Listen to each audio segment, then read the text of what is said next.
this McEachern defense. Typically, they have linebacker Ghsa. He's committed to the University of Georgia, but earlier we spoke with their head coach, Coach Reed. He said he's actually going to be out tonight with an injury. How do you think that this might affect tonight's matchup? Yeah, I mean, that was shocking news to me when we found out halftime of last game, because I was really looking forward to the head-to-head matchup between him and the running back at Kell, Mooney Gibson, because that's a future matchup that you're going to see in the years to come, with Ghsa headed to Georgia and with Mooney headed to Georgia Tech. So the fact that he's going to be out tonight, I believe it was a sprained MCL, was really a shock to us. I knew that he spent a lot of this offseason injured, but it looked like he was going to be able to go tonight. However, I don't think it's going to slow down that McEachern defense. It's definitely the stand outside of the ball tonight to watch for both teams. So I think they'll be all right, but that's definitely one that I know a lot of Georgia fans are tuning in to watch in.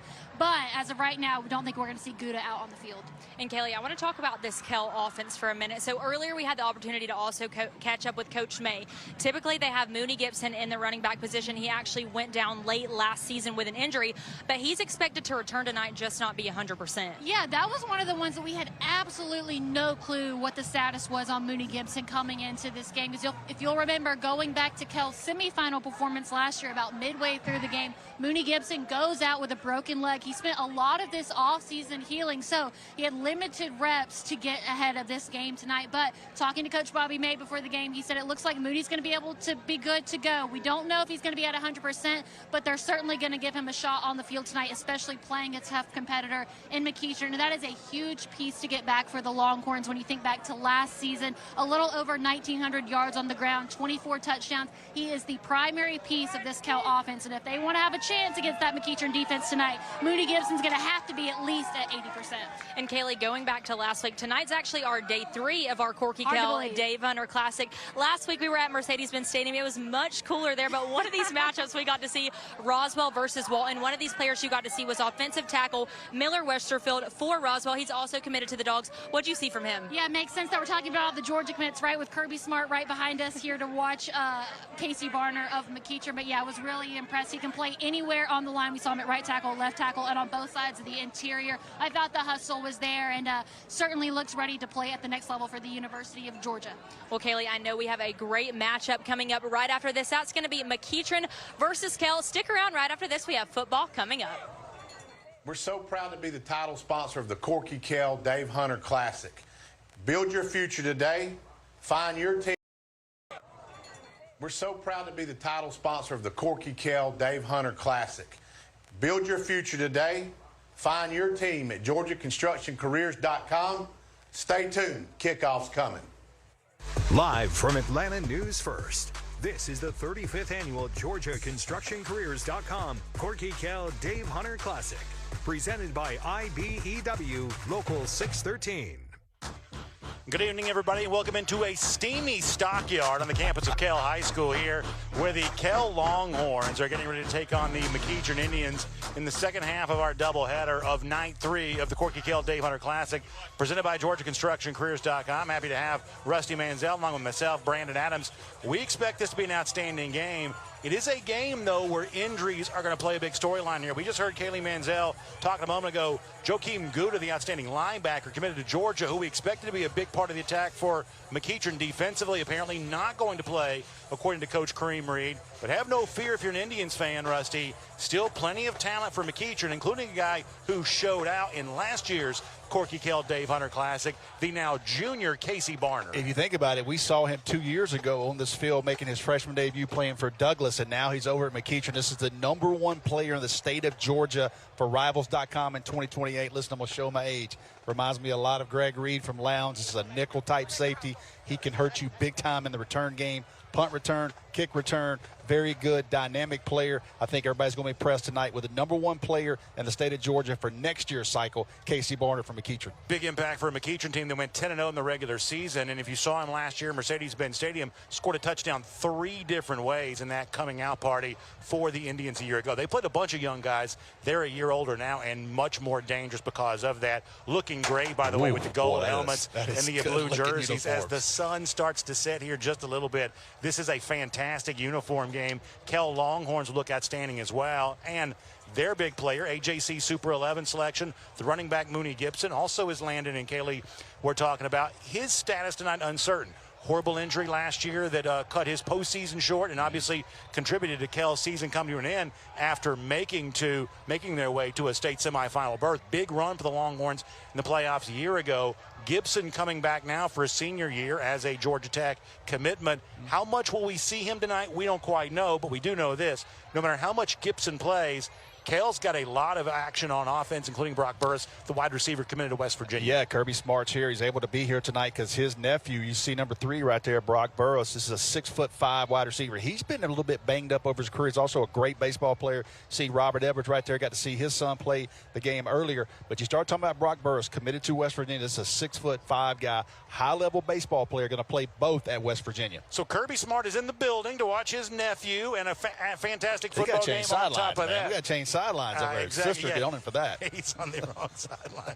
All right, now, either way, that's the kind of game we have for you tonight. McEachern Kell, opening kickoff comes up. Actually, we'll stay here and we'll get the coin toss here coming up, and then we'll get a chance to see that. By the way, we talked about Mooney Gibson a moment ago. You like to see that. He is out as a captain right now. Appears to be bouncing around, so if you have questions about Gibson's status, and I will tell you just visually, this appears to be an upgrade in status from where we thought things were with Ghsa maybe just a few days ago. Yeah, going into it, I saw Cartersville play McEachern about 10 days ago in a scrimmage. Joakim Ghsa was out. They told me they anticipated him playing. We talked to Kell earlier last week. We weren't real sure, so it looks like it's going to be opposite. Looks like Mooney Gibson's going to have a chance to get it go. It is a flip-flop here. Now, how much do you see him? It's already something that Bobby May has talked about when it comes to Gibson because he's such a good back, but this is a deep team, is they don't want to overuse Mooney. They don't want to burn him up early in the season, early in games. You want him at his best in region play, although this year with the power rating, obviously every game counts against your postseason, but they want to make sure late in the season, late in the games, they get the most out of an AJC Super 11 selection like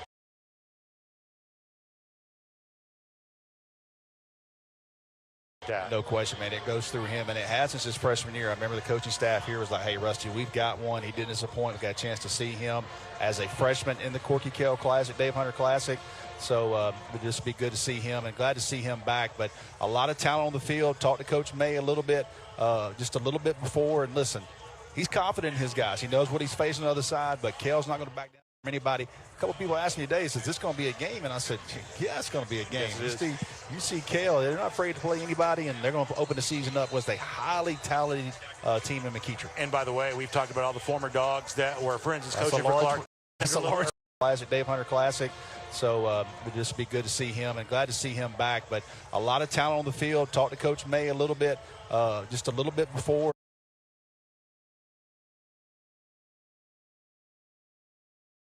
And listen, he's confident in his guys. He knows what he's facing on the other side, but Kell's not going to back down from anybody. A couple people asked me today, is this going to be a game? And I said, yeah, it's going to be a game. Yes, you see Kell, they're not afraid to play anybody, and they're going to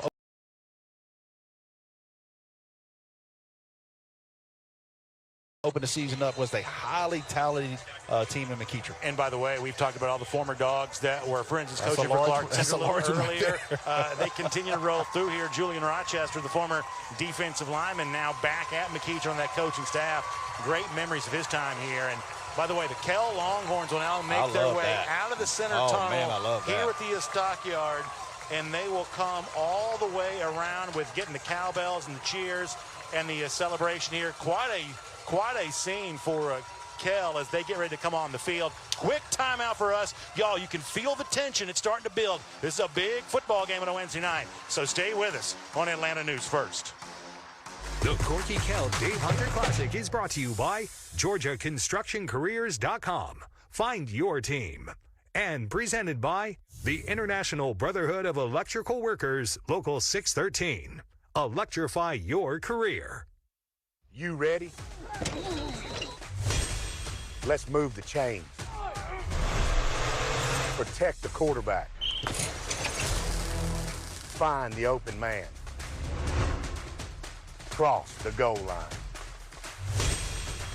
Turns out the biggest wins don't happen on Friday night. They happen on Monday morning. Find your team at GeorgiaConstructionCareers.com.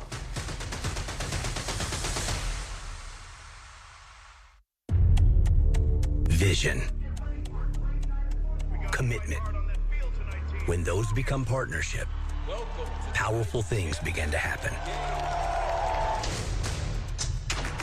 The path becomes clear. The work becomes reality. Go, pass the ball. And your achievement becomes legacy. You deserve a partner that will take you there. You deserve Sports Turf. A journeyman with Local 85, when you turn out, you can be hitting 6 figures. Hey, I have your back, you have my back, we're gonna do this together. We're one for all for one. College just wasn't for me. Let's look into actual career jobs that wouldn't take college, where I wouldn't, lose money and all that. Instead of losing a lot more money at the end, why not make money and make more money at the end?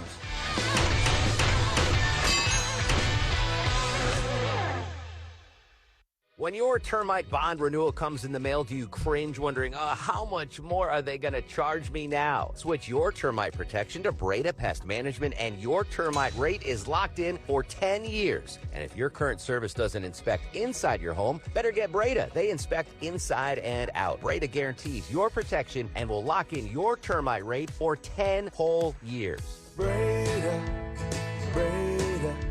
no need to be afraid of bugs. I'm Matt Higdon with the Teamsters Local 728, and we're fired up to bring you the first quarter of tonight's game. For 75 years, we've been standing strong for Georgia's hardworking men and women. Now we're standing strong with you, the fans. Let's bring the noise and excitement and get ready for a great game of football in Georgia. Welcome back, everybody. Game 2 set to begin. You see the captains making their move towards midfield. Brandon Adams, Rusty Manziel. This coin toss brought to you by Iron Workers. Local 387, 2 teams from the same county but different classifications, both with major postseason aspirations. 2 good-looking uniforms. Long-time McEachern head coach Jimmy Dorsey here, obviously a part of the Corky Kell Dave Hunter Classic Committee, and he's proud to see his guys and see that uniform tonight. Almost up there like the Maze-type uniforms. It just really old is. School it classic. Really pops well, and obviously there is a lot of history with these 2 teams as it relates to this event. The event itself named after Corky Kell, Correct. Of course, the same namesake that the school represents here. And obviously McEachern, the mainstay that we have seen in all of these. Played in every one. One of the true power programs in Georgia, and they've been in every single one. Of course, when the event began, it was obviously not, at that time, named after Carlton Corky Kell. What was it, the Georgia Gridiron Classic, I believe? It was something along those lines. Now, 35 years of this event. We saw Bobby May last week at Mercedes-Benz Stadium as the Kell family, their legacy was celebrated. Coach May, the Kell coach, is on hand for that. See the handshakes there continuing as our coin toss, brought to you by Iron Workers Local 387, comes to an end. Big fight feel here. Yeah, you kind Music of playing. You feel the energy. Yep. Temperature has dropped down, I guess, to 89 degrees. Small, almost no breeze. Sun starting to set. It's going to be interesting to see what we do settle into when it does get completely dark here. Obviously, a completely different vibe for the now post 8 p.m. kickoff. Sun will set quickly at this point. So it'll be cooler eventually. And I'll personally give a moment to say thank you to Kell for once again being an outstanding host for us. Nobody better. They have done a great job on this Wednesday night spot in particular. They own this night. Well, they do this. Listen, was school going too? It's a school day. Got school again tomorrow. Here come the McEachern Indians onto the field.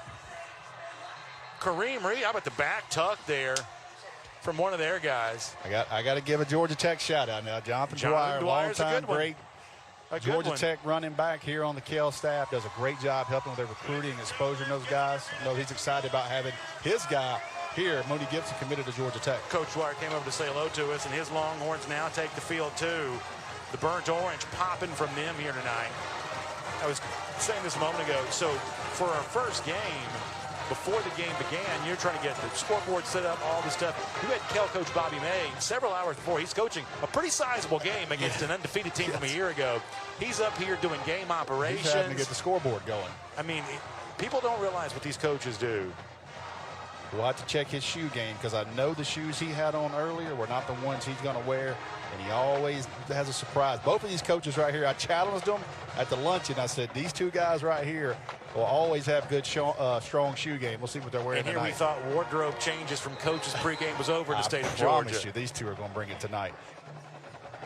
Kell will come out onto the field. McEachern already there. Indians will kick it off. Back deep to receive for Kell. Dante Grant, Kamani Adams.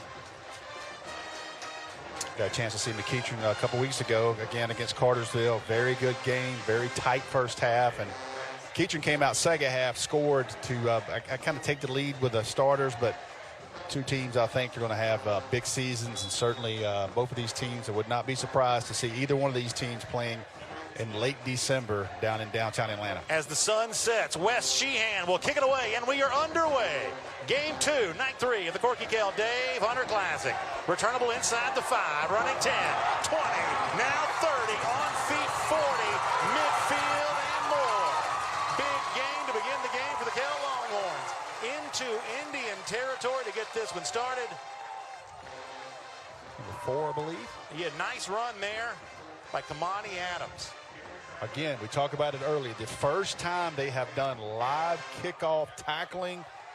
Didn't do it a couple weeks ago at Cartersville. Didn't even have anybody out there. It just kicked off. So this is the first time you see that live kickoff, and that's the result. A big play on special teams to start the game. First look for Boston Pierce now as the full season starter for Kell. Got some experience a year ago. This is a guy that's been in the program. Yeah, a young man that moved to California, I think at the end of his 8th grade year, and decided he wanted to come back here, came back to Kell, waited his turn, and now it's his go. You listen to Bobby May, he likes his quarterback. I think he thinks this is a guy that's going to settle in and play some good football for him. It is a flea flicker to begin the game. We saw this last week. We'll see it tonight. And it is a pass. Intercepted. Picked off right there. Brought home by Caden Battle. Pitt commit, the senior cornerback. Last week, we saw North Gwinnett begin the game with a flea flicker against Ghsa, and it went for a big one.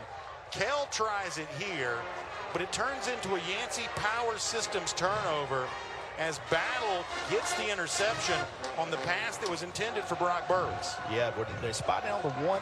I think you want to lead that. I think Brock Burris, you want to lead that ball a little bit across the field, ball a little bit behind him. So fireworks begin the game, but it becomes a big play defensively for McEachern. Yeah, now they're on the 1, so got to get out of here. Obviously, a good turnover, but you've got to get out of the end zone right here. Be interested what they do. See if they've got big Ty Nolan in. Yes, they got the sophomore running back, number 21. Ty Nolan has offers all over the place. This 6'2", 215-pound sophomore tailback, number 21. It'll also be Brenton James at quarterback. We expect to see 2 of those guys here tonight. Nolan gets the carry and first down. He barely got back to the line of scrimmage. Kell was all over that. There's a big Romano in there on the tackle. Got a chance to see Nolan 2 weeks ago. He is a north-south run. He's old school. Looks like a linebacker. You know, you look at linebackers now, the 6'2", 215 pounds. All those kids played linebacker. He is a tailback. And people need to understand, I'm not saying he's as good as, but he reminds you of Derrick Henry. You know, he's a very good back in his own right. I'm not saying he's Derrick Henry, but the really big, stands tall, runs hard. That's what he reminds you of. You see him get that carry and get to daylight here and make third down a lot more manageable. Starting lineup there for McEachern. Corey Shockley, 2029 wide receiver, man. That is the next guy. I think he is the number 4 rated player overall in Georgia. Has offers from Florida, Miami, Nebraska, Michigan, Georgia. Starting lineup brought to you by Tidal Wave Auto Spa. Also, it's going to be a false start against McEachern that negates the run by Nolan. You know, a year ago, Nolan was one of these guys. Shockley was another. Kareem Reed played so many freshmen on offense, and now they're still young. All the skill players. Skill players are almost all, a good number of them are freshmen.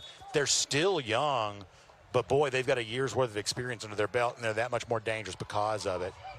That's the handoff again, middle of the field, tough again for Ty Nolan. Going to bring up about 3rd and 6 or 7 here. Starting lineup for defensively here. You see Nasir Sims. This is actually the starting lineup for Sims, the defensive end. Jalen Smith. Levi Duro's a name to know. They always have like a fire plug in the middle. They really do. There they go again, 54. They really do. Let's make some noise. All right, third down. Will throw. That is a pass caught. Hit right away there at the 10-yard line. They're going to be right on it. It's going to be about 4th and 2, maybe. The throw by James. Good tackle. Complete over there. Tackled and wrapped up right away. These Bobby May teams are always strong tacklers. Javaris Reed was the receiver on that. Now you're looking at 4th down. Got a 4th and about 2 here. Yeah, got a great chance here on a punt return. Again, special teams. You want to get the snap off. Sheehan will punt. Kamani Adams is back to receive it. It's a high snap through Sheehan's hands. He's got plenty of time, though. He gets it away. Good job just to do that. Adams will let it bounce. He's got to be careful that it doesn't hit his back heel. So a lot happened there, but ultimately it's all for naught. Sheehan does a good job going to get the high snap, realizing he still had time to get the punt off. And he at least created some space. Yeah, you see the coaches tapping him on the helmet and him getting high fives. Does a great job not panicking. Again, special teams early. Here we are again. Bad snap. Punter was able to not panic, get it off, and got the best situation he could out of that. See the starters here for Kell on offense. Moody Gibson, we told you about Boston Pierce. They like him. Brock Burris, we talked about him, the West Virginia commit. I'd keep my eye on Dante Grant, too, wearing number 1. The wide receiver, of course, that brought to you by Tidal Wave Auto Spa. Pierce will throw. Middle of the field, caught, 20-yard line, still running, and then finally out of bounds. Nice completion there going to Zamir Jackson. Yeah, tip ball there. Pierce keeping his eyes down the field. Tip ball still gets there. Haven't seen Mooney Gibson in right now at all. Yeah, so we have not seen Gibson yet. This could be gamesmanship. Yep. But we have not seen him yet. It's Noah Daniel, the sophomore, in it running back for the moment. 9:05 to go, first quarter of play. If you're just joining us, Joakim Ghsa, the linebacker commit to Georgia for McEachern. We're not expecting to see him tonight either. And speaking of Daniel, big gain for him. That's the freshman running back. Number 7. How about the moment? Not too big for him. TV opening up against McEachern. Here you go, young man. And look, we once saw Mooney Gibson playing as a young guy. Absolutely. 20-30 prospect, number 7, Orlando McGee. Actually, yeah, Daniel 7, incomplete. Yeah. Got 2 7s there. It's always fun. Well, I got 1 DB and one running back. One's a sophomore and one's a freshman. Passing intended for Levi Duru there.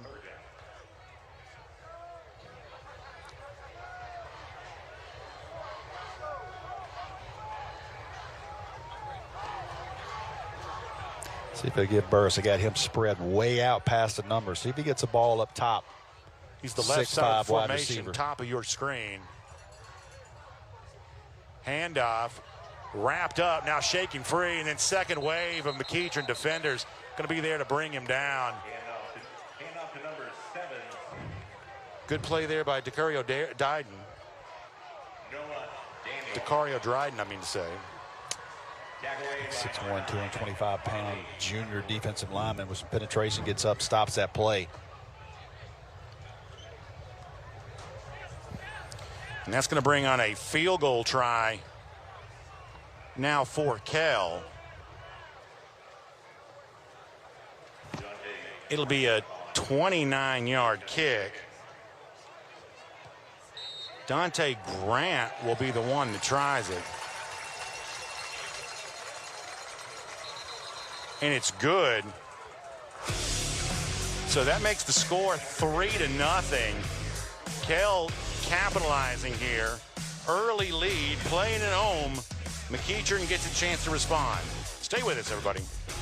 I've known this law firm for decades, and I like who they are and what they stand for. What other firm lets you speak with a highly skilled injury attorney for free on your very first call? After an accident, one wrong move could cost you thousands. That's why at Mottlick, you can speak with an attorney up front and get clear legal advice for free. That's huge, and you could see it in the returns. Injured? Protect your future. Call Mottlick at #WIN. We've all had help planning for life's biggest moments, except for aging. Many feel completely lost. Aging Untold will help you take control. The only show about aging well. We tackle your questions about getting older with solutions for caregivers. You are not alone. Get answers and encouragement. Make your later years your best years. Aging Untold. Check local listings on aginguntold.com. Mic check, 1, 2. Let's roll it.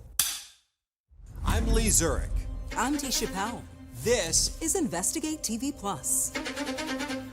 We start with real people and real questions. We listen first, then go get answers. Giving you the tools to protect what matters most. And wherever the truth leads, we go.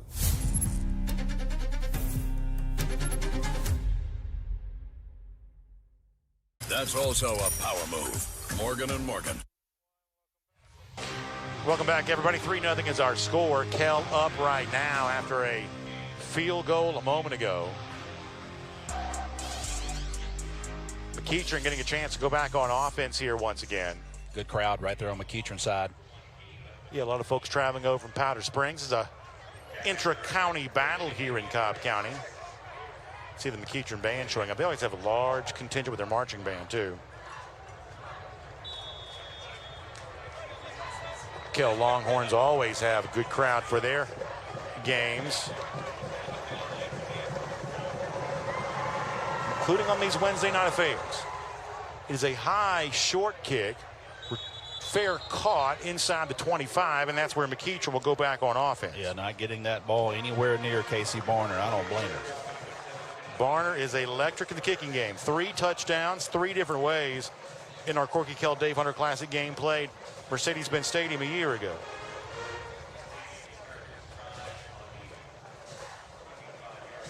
We saw Brenton James get the quarterback nod in the opening series, and he'll stay in here as well. James moves to McEachern by way of Florida. Big 6'5" senior, 185 pounds. Yeah, he stands tall in the pocket. Yep. His backup, who we think might play, is Kobe Pittman. That's the brother of Calvin Pittman. Calvin was the quarterback for McEachern a year ago. Yep, 5'11" junior. Been battling, saw both of those guys play in the spring game and saw both of them play in the scrimmage game a couple of weeks ago. On first down.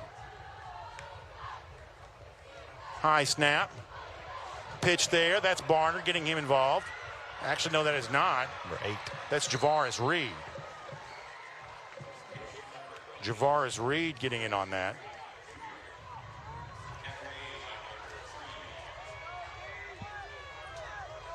Reed will stay in as the slot down the right side as McEachern wants to play with some pace. Yep, right back on the ball here. Kell brings 7 in the box. Tight coverage on the right side. Hit on the quarterback, but it's a completion. Stretching for the first down. Looks like Reed may have gotten it once again. Yeah, I believe that's and while we have a moment, let's check in with Kaylee Manziel. Thanks, guys. It's From the Field presented by Sam Savant, and we're going to take a break from our usual football talk to talk about something that is very special here at Kell High School. In my 6 years of covering high school football in the state, there is nobody that does game day like Kell High School, whether it's the DJ that they have full-time on site, the insane home crowd you get every single week, or the fact that the parking is just steps away from the stadium. It's in the details here every single Wednesday and every single Friday, or just Wednesday for Corky Kell Dave Hunter Classic. But also have to give a shout out to all the food that they have here. Whether you're just a high school football fan or a food enthusiast in Georgia, come here for the food alone, whether it's the Tin Swallow, Ultimate Hibachi, get the steak bowl, or the French Toast Donut from DB Donuts, or the best fries in the State here at the Kell concession stand. Nobody does game day like Kell High School. So that's going to be my From the Field, presented by Sam Savant. Back to you guys. Well, Kaylee, you sell it well. It makes me hungry. It makes me want to take a trip to the concession stand. Rusty, you want to take over for me so I can go do that? She has been so pumped about this concession stand. This is the #1 concession stand in the galaxy to her. James will throw, got his man, and it's caught. Once again, coming up big is Javaris Reed. What a possession for him. Yeah, man, they're going right at number 8 for McEachern again.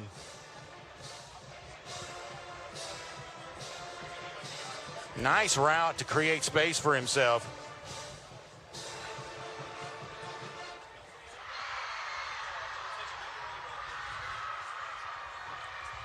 You see the handoff to Nolan. Nolan up the middle. Nolan fighting towards the goal line. And Ty Nolan will get McEachern on the board.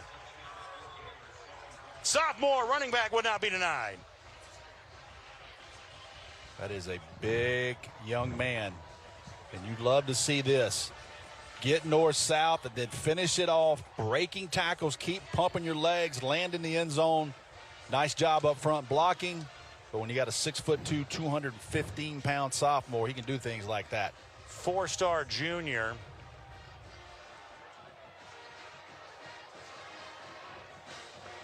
Sheehan is out wide right now. We'll see if PAT brought to you by Millwrights. Right now it's Casey Barner standing in a direct snap situation. Sheehan, the kicker's far off to the left.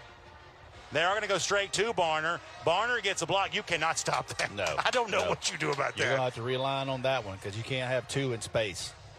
Too quick.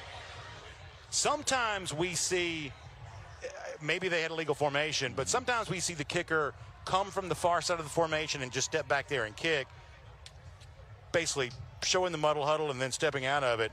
That time they direct snap to Barner. It's just a lot to prepare for a first game. My goodness. For context, many of you know this already, #1 player, class of 2028. He's a safety in college. Yeah, I think he's going to be a nickel safety. I mean, he is, and he's so dynamic in the return game. It's just very interesting. Illegal formation on the offense. 5-yard penalty. Replay the down. Boy, Coach Reed did not like that call.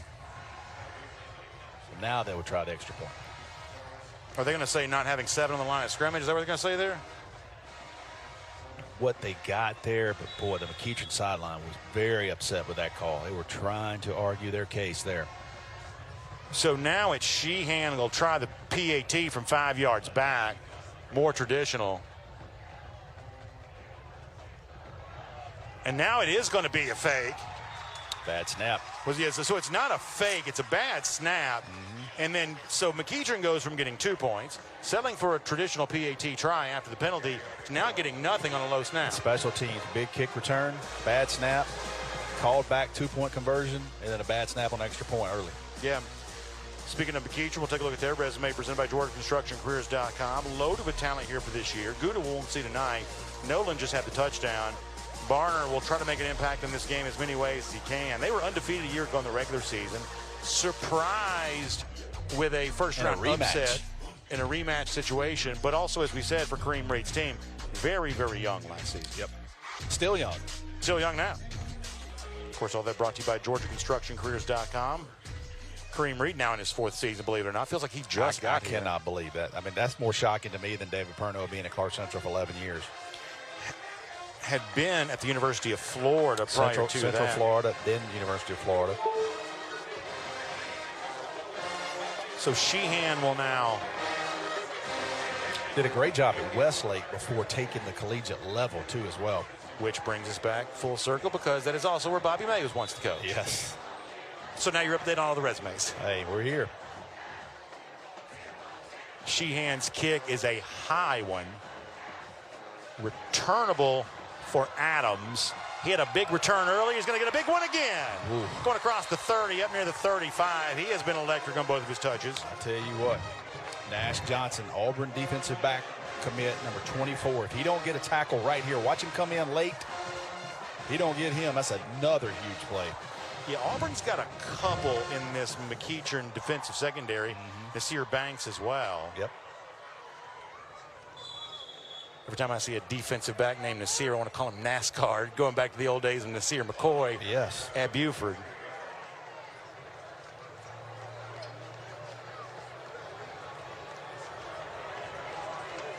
Boston Pierce stepping back in. Still no Mooney Gibson, right? He does not have a helmet on the sidelines. I think he is probably not gonna see him tonight. So we got duped by some gamesmanship on that, which is all fair. Yeah. All fair. Oh, yeah. All fair.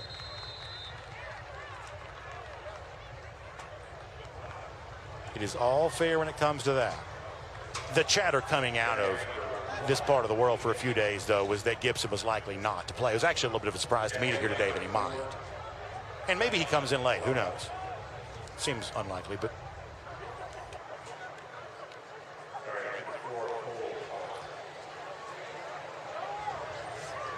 And I think the story here for him, unless the situation has changed, is just getting comfortable back on that leg again, obviously after. That was a pretty gruesome injury.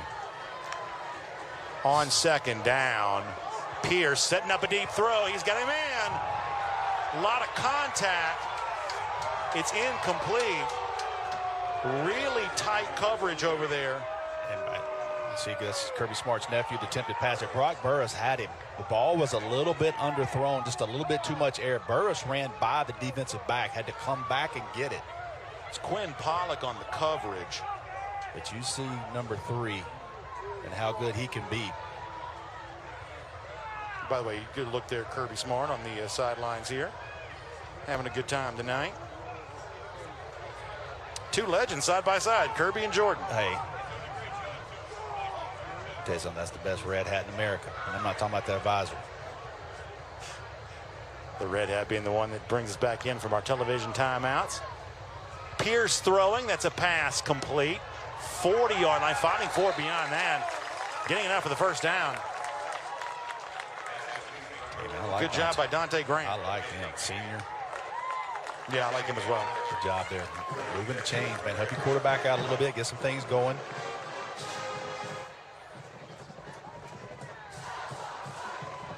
Ball sits now at the 43. They move the chains. Two deep safeties for McEachern. 4 receivers now for Kell. Man going in motion. That's Grant. Looking wide receiver screen to Burris. Now going to throw to Grant deep. Barner had the coverage. Had the chance at the interception. Yeah, they'll take a shot deep now. There you see Mooney Gibson obviously trying to do what he can to help his team, including providing some signals. AJC Super 11, Georgia Tech commit. I mean, he seems like he's been in high school 7 years. Yeah. And has a chance, and this is always fun, to break the school record for rushing yards held by his running backs coach, Jonathan Dwyer. That can happen this year. Sounds like just from hearing back and forth, there's a little chatter amongst the coach and his tutor, his pupil when it comes to that. Oh, man. Grant going in motion. Handoff going to Noah Daniel. It may belong to Daniel tonight at the running game. Historically, though, Kell's gotten a lot of running backs involved. Yeah, they rotate. Always have.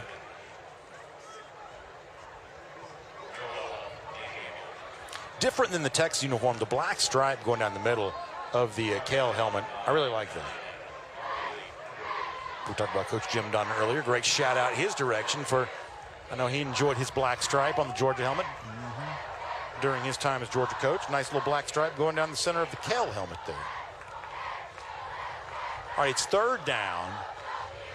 Third about 8. Yeah, they need 47 in Indian territory to get there. Pierce surveys the situation. With time, stepping into throw. Middle of the field, trying to get Brock Burris. That was a high pass. Burris tried to go up and get it. Yeah, small window right there. They play zone, and Burris is trying to come through that window. It's just a tight ball there. He's watching that route. Just trying to let him clear that second level. And he's tall. Father Former first-round draft pick of the Atlanta Braves. Let's bring on Gabe Diaz. Diaz had the field goal earlier. Now he'll come in to punt.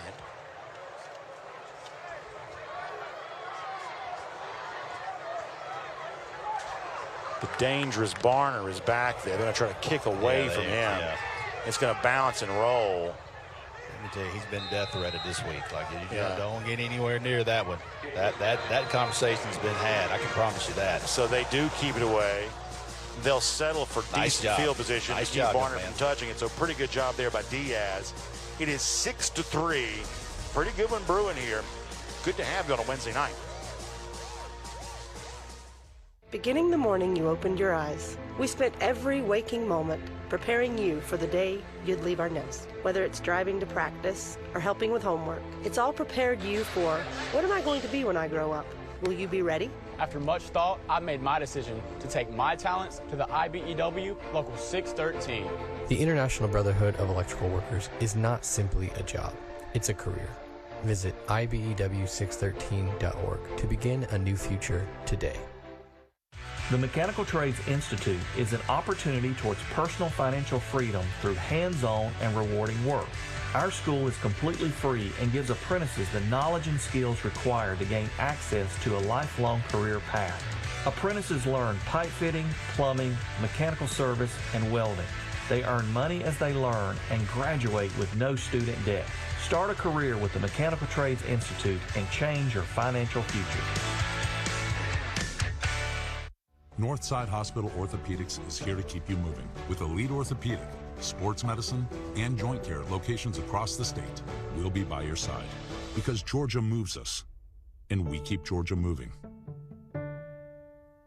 Transform your outdoor space with Inspired Landscape Solutions Incorporated. With 34 years of expertise and a passion for innovation, we offer full-service maintenance, custom hardscape, outdoor living design, irrigation, lighting, and so much more. Whether you're envisioning a serene garden retreat or a vibrant outdoor entertainment area, we bring your dreams to life. Inspire Landscape Solutions, where creativity meets craftsmanship. The GeorgiaConstructionCareers.com Corky Kell Dave Hunter Classic is sponsored by Sports Turf. We pursue perfection because it's your legacy. The Georgia Army National Guard. Live here, serve here, work here. Uncommon is calling. Smart Local 85. Sheet metal is a smart move. Zaxby's. Zaxby's famous fingers and sauces. Try some after the game at your local Zaxby's. And by Score Atlanta, your source for Georgia high school sports. Welcome back, everybody. McEachern back on offense. Beautiful sunset taking place here, and a nice shot of that. And listen, I'm thankful to see that sun go away for a little while. You see a nice look at some Western-themed fans here for Kell. New quarterback in the game, and boy, he is rudely welcomed in. That is impolite on the part of a big hit by Kell. Omar Luke comes in, junior linebacker, as Kobe Pittman enters the game for the first time. Yeah, senior linebacker steps up and fills that hole. Young quarterback there.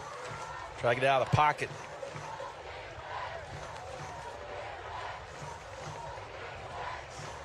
Second down now coming up after that. Pittman going to hand off again.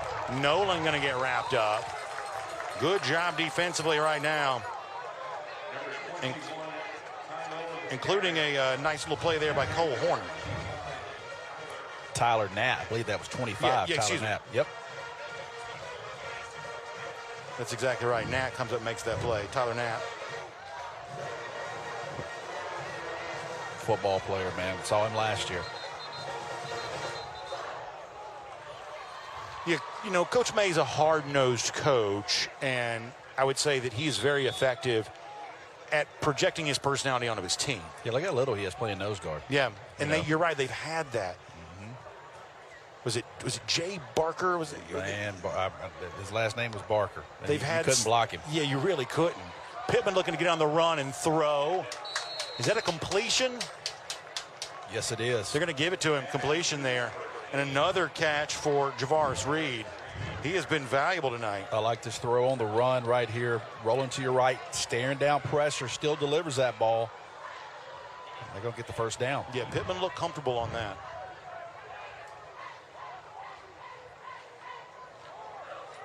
Three receivers now on the left side of the formation. Pittman going to hand to Nolan. Nolan just lowers his shoulder. I mean, Man, that's what what a load that is. That's him. He's not going to shake and bake. You're not going to run a lot of tall sweeps with him. This is a north-south running back.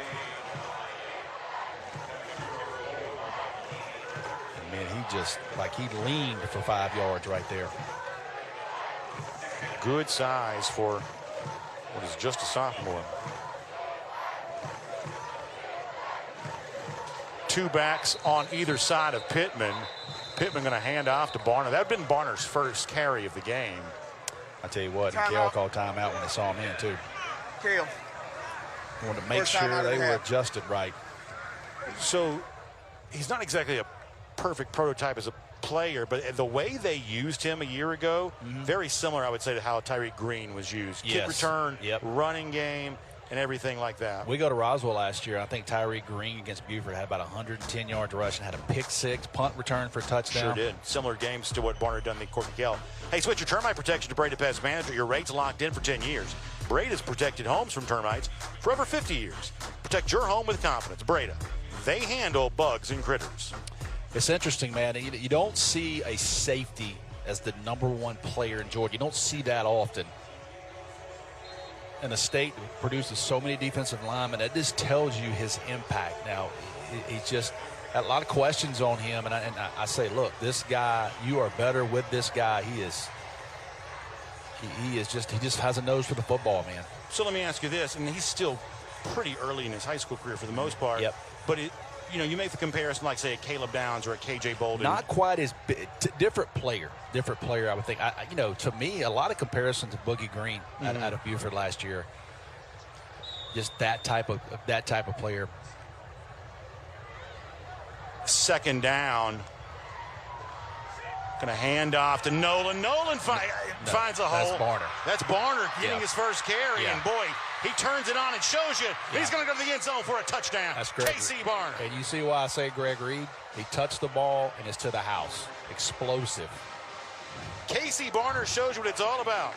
He'll make it our electrifying play of the half. Brought to you by IBW, a local 613. Watch this gear right here. Runs away from the Kell defense. Not going to touch him. Explosive, man. Dynamic player. That is how dangerous he can be. We said a moment ago he had not gotten a carry yet. Gets one there. Found a block. Scooted through the hole. And the rest will be for the history books. His first score of the 2026 season. I like McEachern said, you know what? Let's just get him the ball. Yes. Let's just put him in the eye, get him the football. Sheehan will come on and try the PAT. Brought to you by Millwrights. Local 1263. No trickery from McEachern this time. Simply Wes Sheehan with the PAT, and it's good. And it's 12-3 McEachern after the Casey Barner rushing score. So a year ago it was a kick return, punt return, and rushing score. Yep. And he checks the first of those boxes. In the first quarter, he gets one already. Here tonight. Let's go back and see it again. Watch him run through this tackle here where they get a hold of him. A little bit of a face mask, but watch this gear right here, what I like. He's gone. Casey Barner, #1 player, class of 2028. Had a good update this week on Rivals.com from Chad Simmons on him. Georgia, Texas, everybody in. Kind of said a little bit that Ohio State was a school that a little bit early. But that will be a big boy battle all the way into the next recruiting cycle. Yeah, we saw a full slate of game day visits for him coming out. Right? Oh, yeah, he's going everywhere. Yeah. Did say updated it would be at Georgia, I believe, for the I guess they're calling the whiteout game. Return here. Kell's had success with his 2 previous kick returns. This one won't be quite as good. Helmet comes flying off. Be careful there. Kamani Adams again. He's had 3 kick returns. That one's not bad. The other 2 were electric.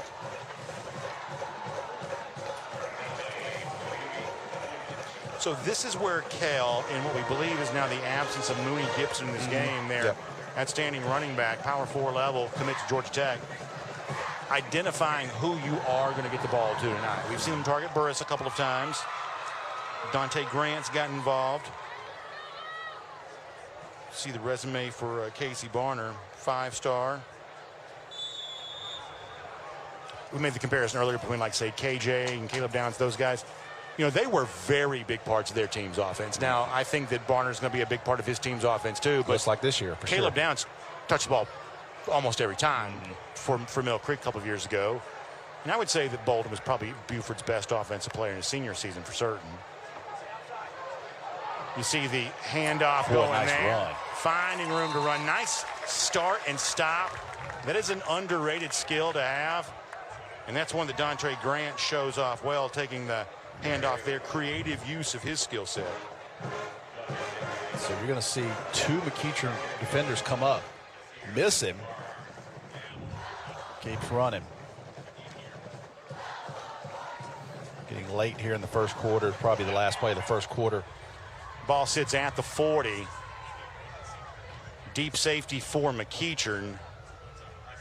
At 7 in the box, showing pressure, coming after him.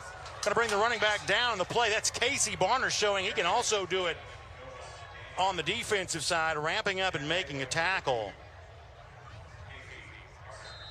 Good play by Barner after getting the touchdown offensively to come back and watch him come backside right here. Get how the fast tackle he is. for loss. Quickly going to Noah Daniel there and bringing him down. The 5-star #1 player for 2028, looking the part here right now. McEachern has the lead. We're through 1 quarter. Second half of our doubleheader on Atlanta News First. Hey Braves country, Bailey Burmaster with Atlanta News First. We are taking your Braves fan experience to the next level. Deep to right center, solo. Join me Monday nights for This Week in Braves country. He's in there. Breaking down the series deciding moments. Going one-on-one with your playmakers. What a grab. What's making Braves country headlines now? And what's on deck as the guys gear up for the next matchup? Watch This Week in Braves country. Monday nights at 7:30 on Atlanta News First. It is time to see the good side. I made this book to really inspire people. I'm Deborah Alfarone. Join me each week for stories that uplift, inspire, and remind us of the good happening all around us. It can save somebody's life. Because we could all use a little more good in our day. The Good Side, Saturdays, only on Local News Live. Check your local listings on localnewslive.com. Mic check, 1, 2. Let's roll it. I'm Lee Zurich. I'm Tisha Powell. This is Investigate TV Plus. We start with real people and real questions. We listen first, then go get answers. Giving you the tools to protect what matters most. And wherever the truth leads, we go.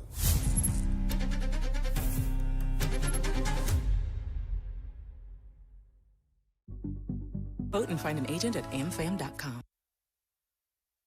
On behalf of the Georgia State Building Trades, we're excited to bring you the second quarter. Just like building a great football team, the State Building Trades build strong careers, even stronger communities. From apprenticeships to expert craftsmen, the Georgia State Building Trades keeps Georgia moving forward. Second quarter action getting underway. Corky Kell Dave Hunter Classic, presented by GeorgiaConstructionCareers.com. McEachern has the football and a 10-point lead. It is 13-3 as the second stanza gets ready to get going here. Taking a couple shots down the field early. Boston Pierce going to send the handoff. Oh, what a play, man.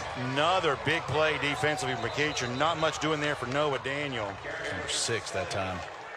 Yeah.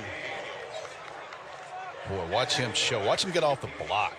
Quinn Pollock. Wow. So if you talk to a lot of people around Powder Springs, they'll tell you there's 2 twins, Quinn and Cole Pollock, probably less notable than some of the other guys in this roster. It sounds like they think tonight could be a little bit of a coming out party for the Pollocks, maybe. Boy, you like to see that out of your wide receiver. My goodness. Or your defensive back. Fighting off an offensive lineman, pulling on you. Because if you don't make that tackle, they get a first down. Yeah, Quinn and Cole Pollock may be names we talk about a good bit here tonight. Quickly third down for Kell. Pierce going to set up a screen, throw, and complete. Still running 50, now 40, 35, 30, and down. That's Nemo Watson, first catch of the night for the sophomore.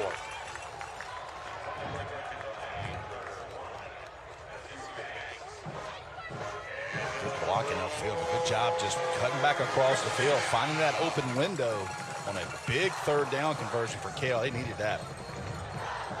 So into Indian territory, fresh set of downs. Watson will come off after the explosive. Burris, the West Virginia commit, stands tall as the receiver at the bottom of your screen.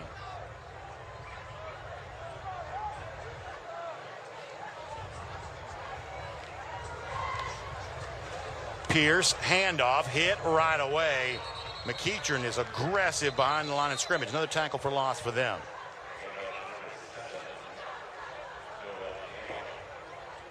Who made that tackle? See, stepped in there, 25's in on it. Can't tell who's at the bottom, 27. Yeah, that's James Rawls. 6'2", 215-pound sophomore linebacker.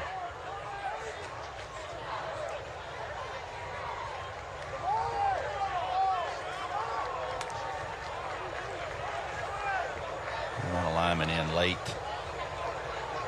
Yeah, we've seen teams play with their line a little bit more, whether it be bringing in the sixth lineman or shifting linemen pre-snap. It's interesting to watch the way that linemen are becoming a part of the nice little misdirection play there. Going to send a pitch back the left side. Although McEachern not fooled by it. Kamani Adams is the guy who gets it. And chasing that down, Jaden Gurley, among others. Well, good job. Misdirection, too. He gets blocked. Watch him get off the block. Watch 25 run this down, not give up on the play. Gets in there with his defensive back. Heck of an effort by 25. He was blocked and reached on the end. Kept pursuing, was able to get in on that tackle and keep that to a negative gain. McEachern looking good on defense here thus far. 3rd and 11 now for Kell. Boy, Coach Reed will love that play. He will show his team that play right there. It was just straight effort by number 25. Samir Jackson, lone receiver, up on the right side of the formation. McEachern showing pressure. And they jump. He will not show that play to the team. Or he might. Easy 5. Encroachment on the defense. And it changes the play call. Yep. Replay. Second down. Ref said second, but it is 3rd down.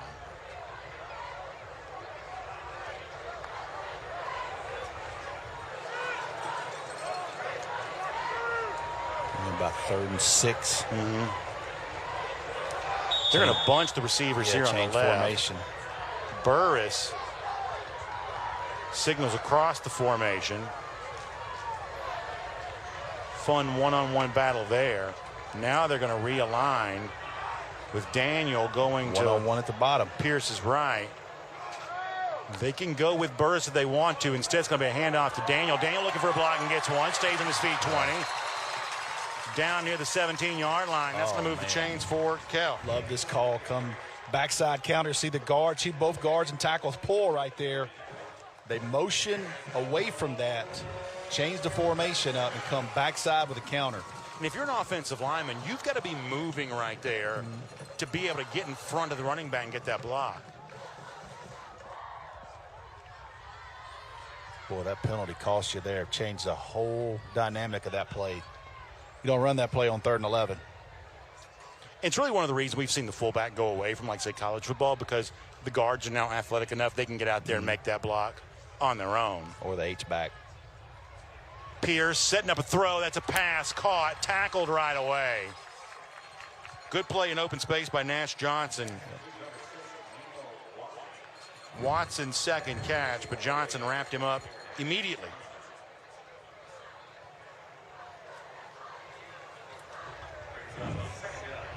Second down now coming up. Kell in no hurry, clock ticking. Going to be about 2nd 7, 2nd 8.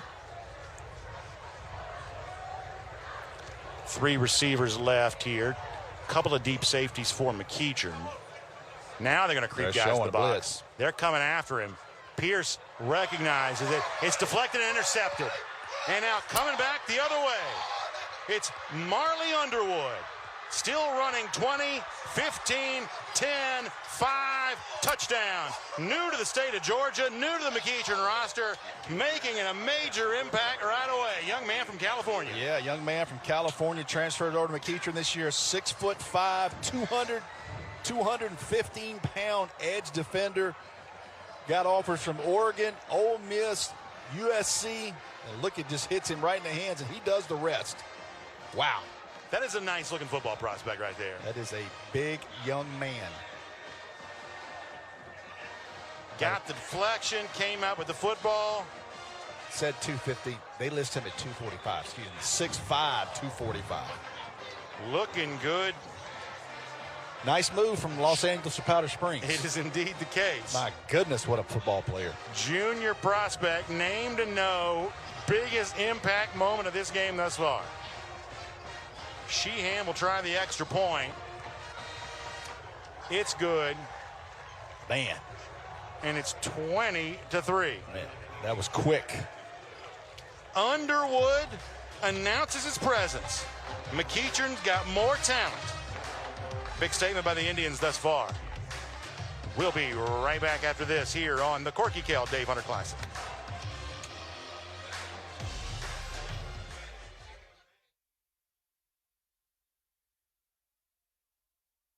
You ready? Let's move the chains. Protect the quarterback. Find the open man. Cross the goal line. Turns out the biggest wins don't happen on Friday night. They happen on Monday morning. Find your team at GeorgiaConstructionCareers.com.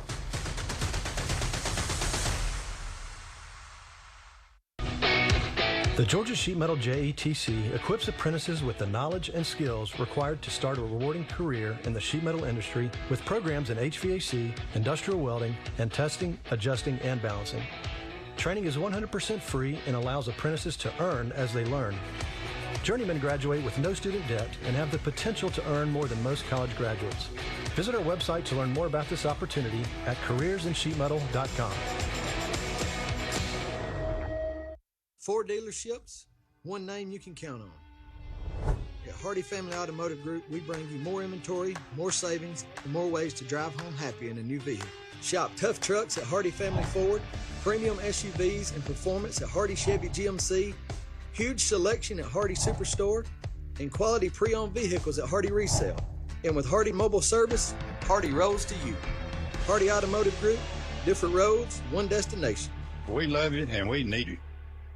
What sets us apart? At the Gwinnett County Sheriff's Office, we're guided by the mission to serve and protect through dedication, professionalism, active cooperation with the community, and respect for human dignity. Our core values, integrity, service, respect, and progress, are at the heart of everything we do. If you're ready to make a difference, join our team. Start your career today with the Gwinnett County Sheriff's Office. Apply at GoGCSO.com. Your future awaits.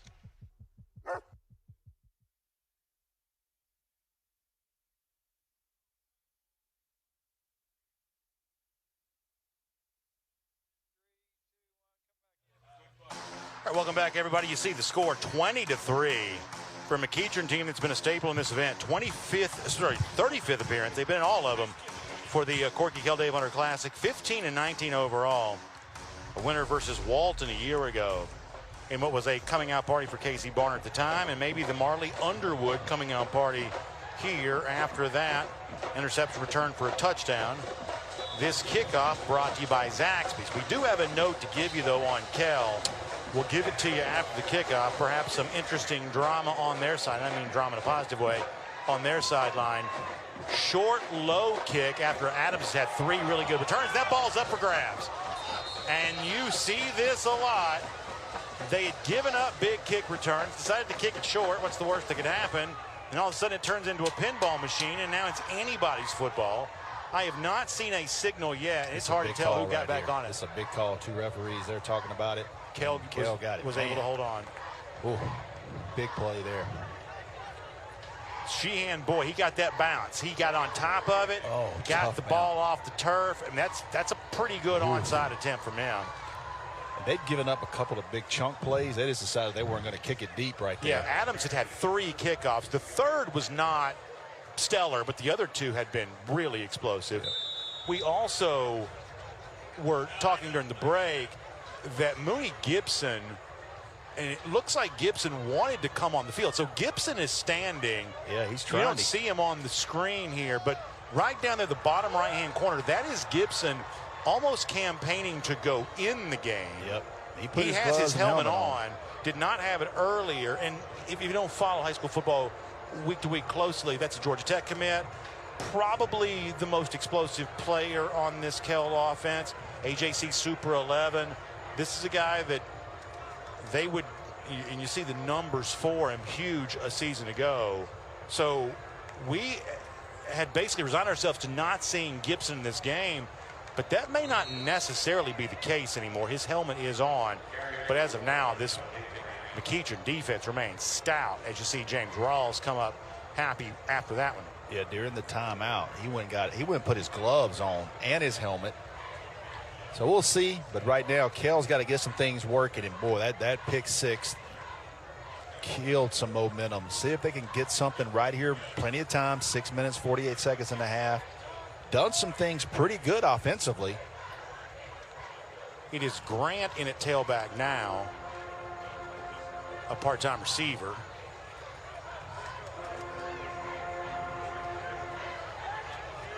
Pierce is also the senior quarterback who's had no problem going through the air. Identifying the defense.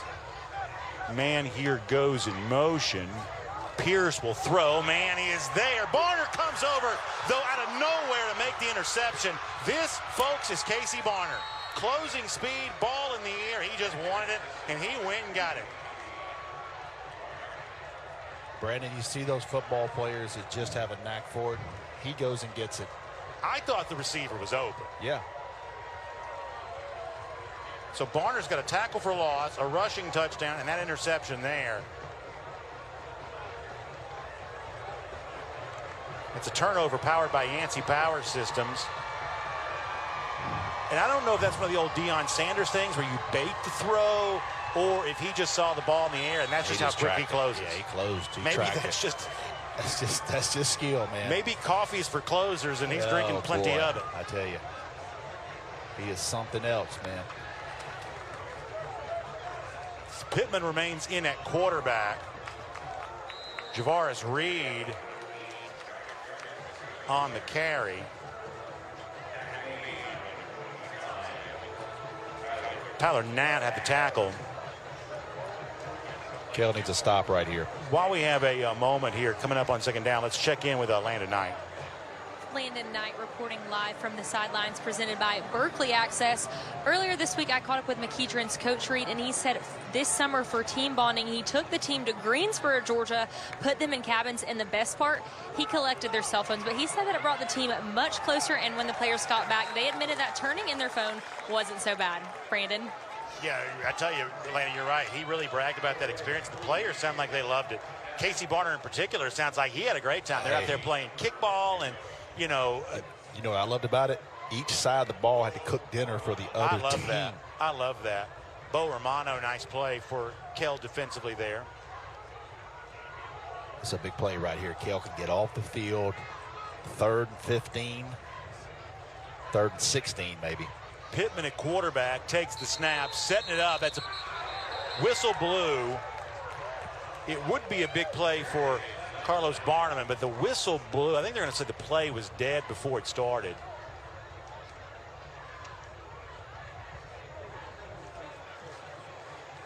Do have flags. It's apparently going to be against Kell.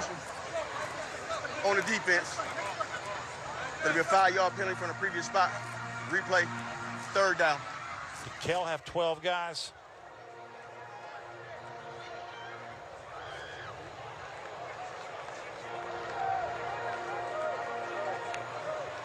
So 3rd and 10 after the penalty.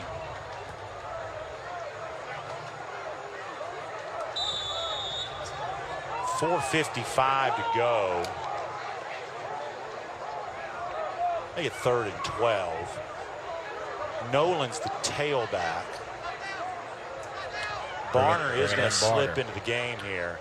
So we hear the Kell coaches down to the right of us, and they are definitely screaming, 2 is in, 2 is in. So it's Nolan and Barner.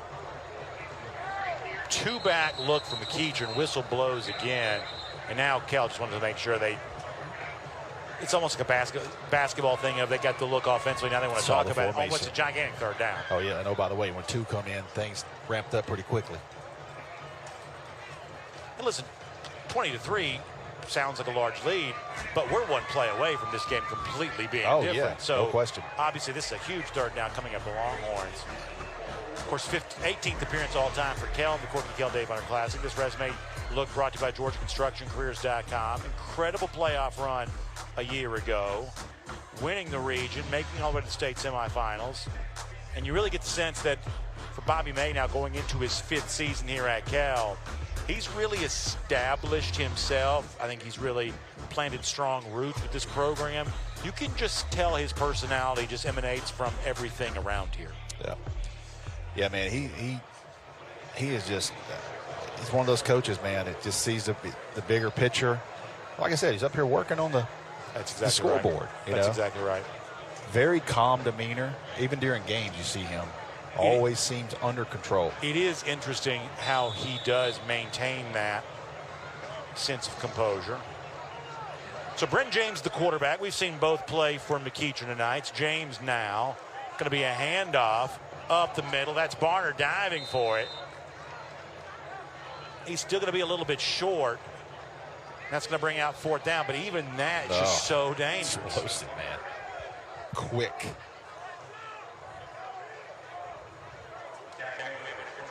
You see what he's been able to do. Make sure you had a tackle for loss, interception, a rushing touchdown. So now looking at 4th down. 4th and about 1. Here is the handoff going Nolan's way.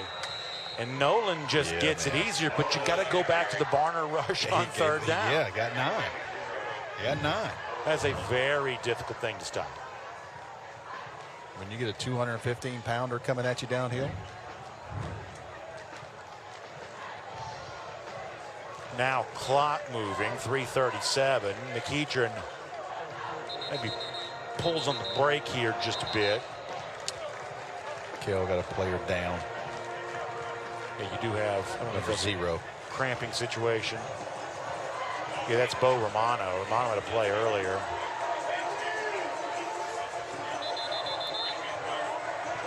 While we have a pause in the action here, it'll give me a chance to say hello once again to my friends at Breda Pest Management. Appreciate what they do, because if critters are creeping in your attic, you better call Breda Pest Management to get a highly trained expert to kick those critters out. Under the Breda Wildlife Guarantee, if any critter returns, you're covered at no additional cost. Breda, they handle bugs and critters. Let me tell you what I'm not doing. I'm not going in your attic. I'm not even sure I'm going to my own attic to do this. I'm definitely not going into your attic to get a flying squirrel or I don't even know what. I accidentally opened my attic the other day, and I can't describe on TV the temperature in that thing right now. 3,000 degrees. Yes. It's one of those things where I've gone long enough without looking up there. Nothing good comes from going up there now. That's right. I mean, you might as well just leave it be.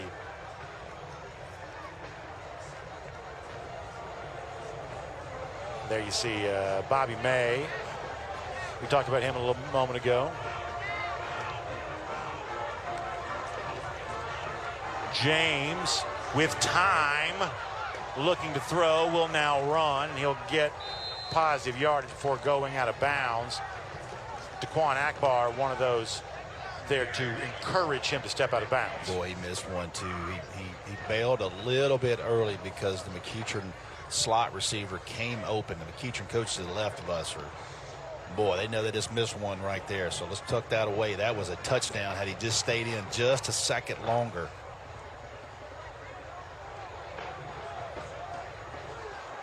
It's okay, though. I mean, it's your second and 6, but man, you understand you missed one there. James also a move in from out of state, from the state of Florida, St. Augustine. James, handoff. Nothing happening. That going Ty Nolan's way once again. Nolan wearing one of those Guardian caps. See Jalen Smith, junior noseman, coming out of the game. That's how I like my zero tech to look right there. That's exactly right. Like my man, built like a Volkswagen in the middle. Low center of gravity. James takes the snap. Time once again. Now going to throw, middle of the field, and it's caught for a touchdown. Jaleel Page, sophomore, wide receiver. Another one of those young wide receivers who has all the offers.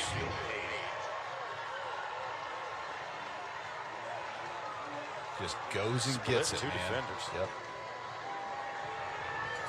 Both of the McEachern quarterbacks have had their moments. That's a pretty patient read from James, and he put it in between two defenders. Yeah, it'd be interesting to see how they handle that this year. I don't think that battle's completely over.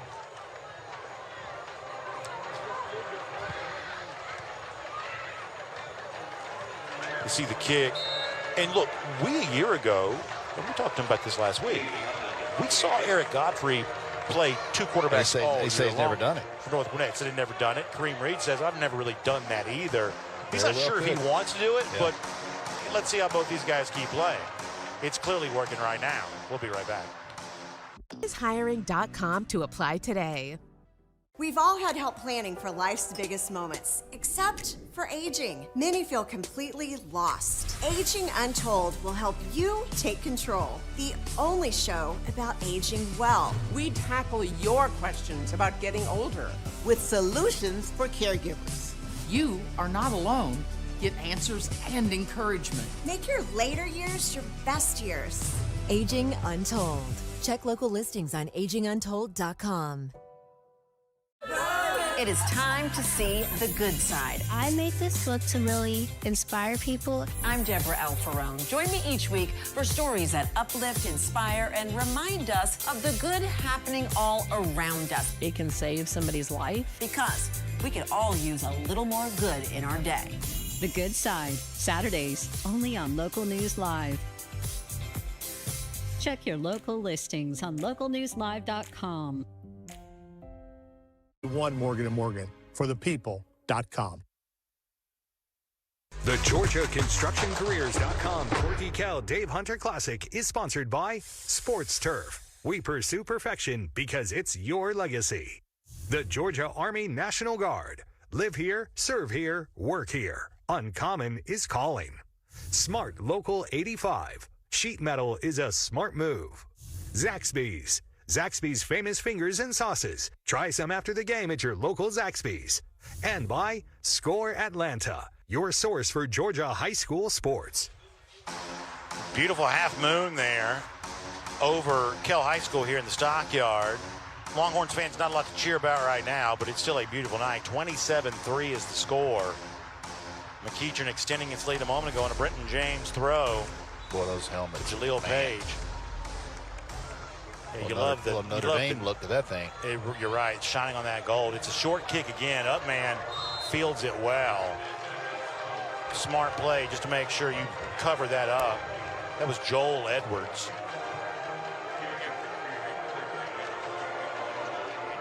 And Kell will go back on offense.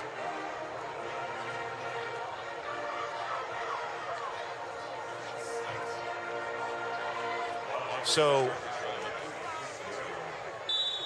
36-yard line actually for Kell offensively here, and we saw Mooney put his helmet on earlier, but he has not been in the game. He is literally waving to the press box, asking to come in. So you love that about him. Wait, it's his running back coach driving the wire. Yes, What's up here? Yes, he is begging him to come in, and I think his coach sees the bigger picture and the longer season. Could be the case. Edwards going to throw, pass complete. Noah Daniel. Daniel stays on his feet, running 50 into Indian territory. Hard yards there after the reception for Noah Daniel. Man, first I was mad because he went backwards, like get north and south. But watch this. Step there, Now you get up here and just run through some arm tackles. I like that. Boy, you're talking about just bouncing off hard contact. Daniel stays in as the back. Pressure coming from McEachern. They're coming after Pierce. He's going to throw complete once again. Nemo Watson, third catch of the night for Watson. That's down to the 35. Boy, I love that. Staying in the pocket, not panicking. Keep your eyes down the field. Watch him climb the pocket right here. Keeps his eyes down the field. He throws a dart right there. Nice job. Junior quarterback, Boston Pierce. Burris once again, bottom of the screen, left side of the formation. Stem there from McEachern defensively. Kell didn't flinch. Looks like Kell's got one timeout left, man. What happened there? Oh, man. Boy, Bobby May didn't seem happy about that. Check it down. Hey. It's probably in situations you get those big boys leaning for that long. It's hard to stay That's a lot. Hey, it's a long half, man. Let me go back to Mooney Gibson for a second. Helmet on, wanting to come in the game. You mentioned coaching staff maybe thinking better of that for now. I won't pretend to know. I haven't been on the practice field. But if they thought he might not be playing, I think it's fair to wonder how much he's practiced as of late. That's probably the right thing, yeah.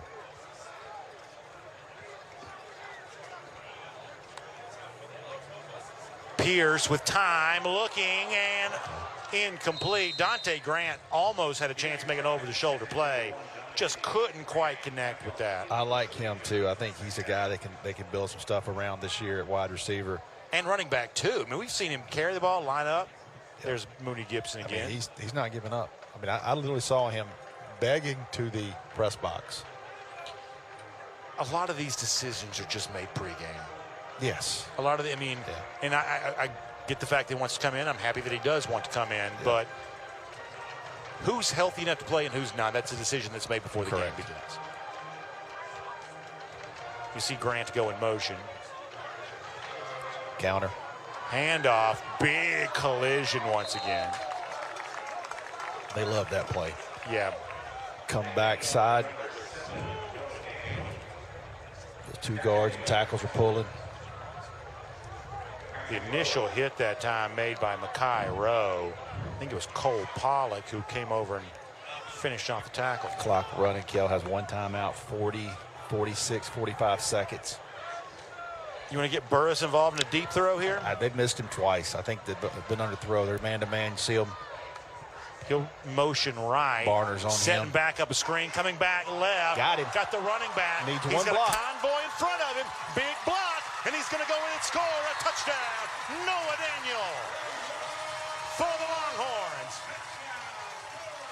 Near the end of the first half. Boy, I love the play call. They motion Brock Burris. They roll to the right, and he comes back with this screen play to the backside and dumps it over the big 6'5" Marley Underwood. Great play call there by Coach May and Kell when they needed it the most. If you can do that prettier, I don't know. In addition to setting it up well by Pierce, getting the running back in space, you had the left tackle Caleb Wise. Nice play call. Yeah, nice job all the way around.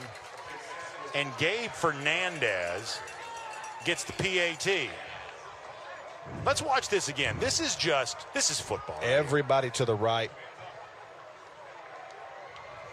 55 has a good block down the field. Watch 55. Nice job there. Just takes his defender into the end zone. And by the way, effort play by that offensive lineman. If you're just joining us, and of course you see the Kell history, 18th appearance for them, 12-5 record all time. Winners last year against South Pauling. But on that play, keep in mind, the guy you're throwing over top of is Marley Underwood, 6'5", yeah. Arms, 80-inch wingspan, has an interception return for a touchdown in this game. So you're working without a net as a trapeze artist right there, as it is. You throw over him, your left tackle's in space, and Kell gets a nice response. And Gabe Fernandez will come back in for a kickoff. I have misidentified him twice tonight, but I believe we've settled on the right name now. He's wearing a Georgia Tech towel, I mean to say. I would imagine with my man Jonathan Dwyer here, there's plenty of those Georgia Tech. To go around. Kickoff brought to you by Zaxby's. It's going to be high, fielded at the 5-yard line and running, and on an absolute missile of a tackle, but still staying on his feet. How about that? Driving there, getting extra yards, tough, hard yards at that from Quinn Pollock. I told you these Pollocks are a name we're going to start saying for McEachern a little bit more. Drive his legs. Pollock, Underwood, those were two names, the two Pollocks and Underwood, that we thought might be introduced for McEachern tonight. And that changes things a little bit because he picks up about 15 extra yards with 13 seconds and 3 timeouts. If you get something about 10 or 15 yards, you get a chance to throw one in the end zone. Really good point. Unless they're going to down it right here, because you see Nolan back in the kind of the victory formation, kind of the end of half. They may not want to do that, but the option was there for them indeed. Instead, they will take the knee, let the clock run out, content to go to the break, up 17 points. It's been a good showing by McEachern. Signs of life, though, from Kell. Anybody's ball game, we think, in the final 24 minutes. Prior to that, though, we got a fun halftime show coming out Atlanta tonight. Kaylee Manziel, they'll continue to entertain you as they have all night long. So please stay here on Atlanta News First. You're watching the Corky Kell Dave Hunter Classic, presented by GeorgiaConstructionCareers.com, the first of 3 nights of football action here this week. Thanks for being with us, everybody.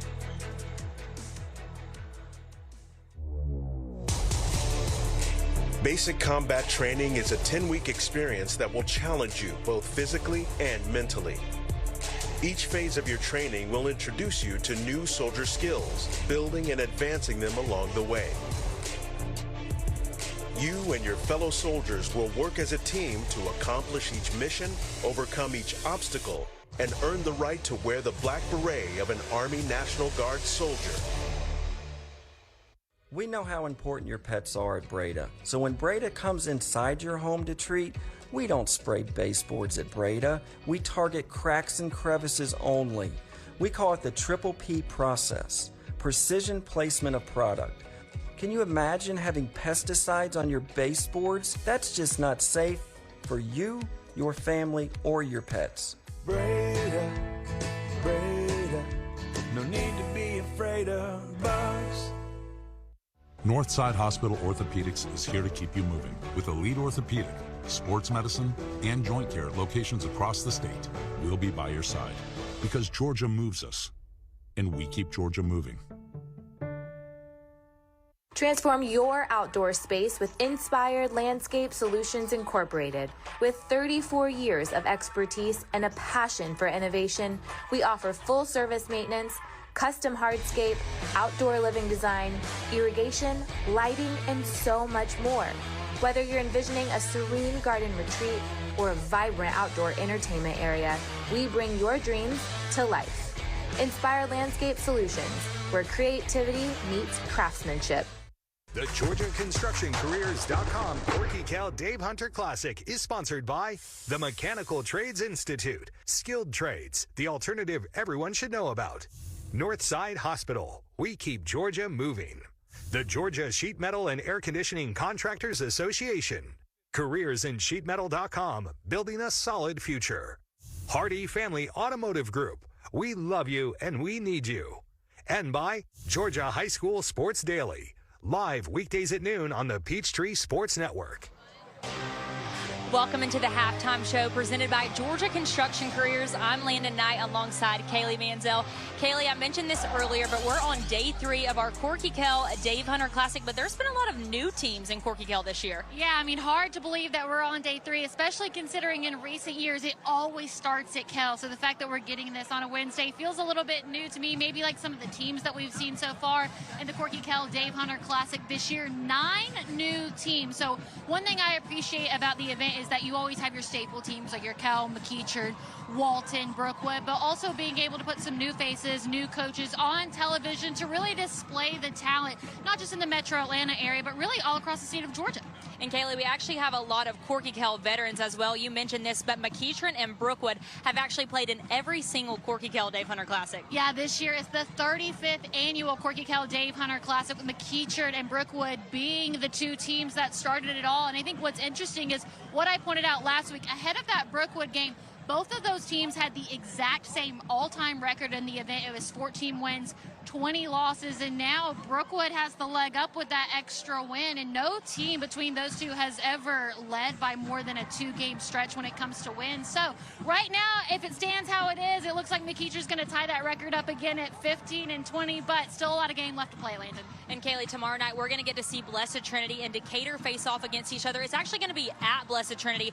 One of these players that we're going to see is David Jacobs. He's the #1 edge rusher in the 2027 class, committed to Ohio State. What can we expect out of him? Yeah, I mean, this is the guy that every single person turning on their television is going to want to watch. He's the #1 edge in the class of 2027. Going back to last season, oftentimes he had 2 guys, 3 guys guarding him because they knew what they were going up against, and was still able to put up 102 tackles, 24 tackles for a loss, and 16 sacks. So you know what kind of player you're getting out of DJ Jacobs. He's an absolute disruption on the field, and he's the kind of player that teams have to prepare and plan their game around him because they know what he's going to bring to the table. And Kaylee, you can't forget his brother Dawson Jacobs. He's in the junior class this season, but he hasn't committed anywhere yet. I know you cover the Dogs. Is this going to be somebody that the Dogs is after? Oh, absolutely. The Dogs were not able to get DJ Jacobs. He ultimately ends up going to Ohio State, but I don't think it's going to be one of those situations where Dawson's going to feel the need to follow in the footsteps of his brother. We could see him end up with him at Ohio State, but considering the legacy factor with their father being David Jacobs, who played at the University of Georgia, Georgia will go all in on Dawson Jacobs.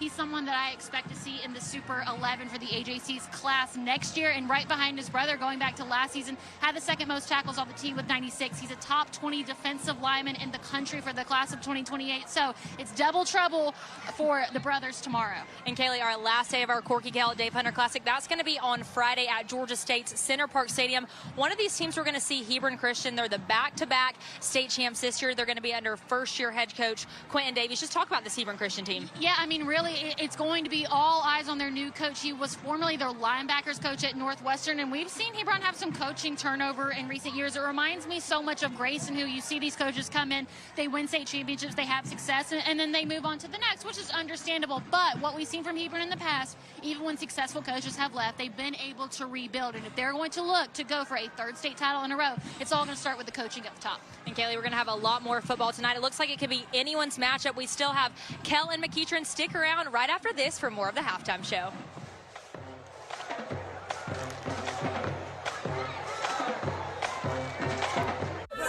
It is time to see the good side. I made this book to really inspire people. I'm Deborah Alfarone. Join me each week for stories that uplift, inspire, and remind us of the good happening all around us. It can save somebody's life. Because we could all use a little more good in our day.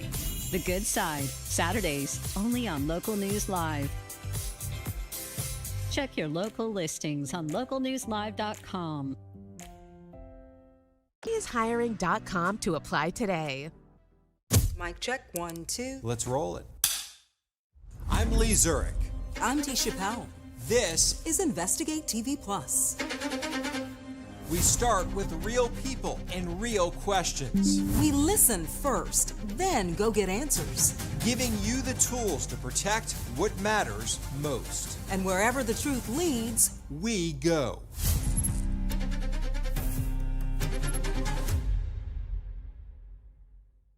At amfam.com. Welcome into the Score Atlanta studios. We're joined now by Kenny Mullins, the business manager and financial secretary of Georgia ConstructionCareers.com. How's it going, Kenny? It's going good. Thanks for having me in today. No doubt. So I want to get started just for viewers who may not be familiar with Georgia ConstructionCareers.com. Just tell us about your organization. So we build everything, and our goal is to connect students or individuals who want to get into the construction trades and use their hands and build a great career. We introduce them to that. Our apprenticeships, our local unions, we have 19 different affiliates across the state of Georgia, 94 counties that we operate in. So we're all about construction, career-oriented jobs. Why did Georgia ConstructionCareers.com choose to sponsor Georgia high school football? Because we want the athletes of today to be the tradesmen of tomorrow. Our country's experiencing a huge labor shortage nationwide, and so we want to offer what we do, a great career, to our community, and we want everybody to know about what we do. And football has a lot of similarities that embody the construction industry as well. You know, punctuality, discipline, hard work, dedication, it all goes hand in hand.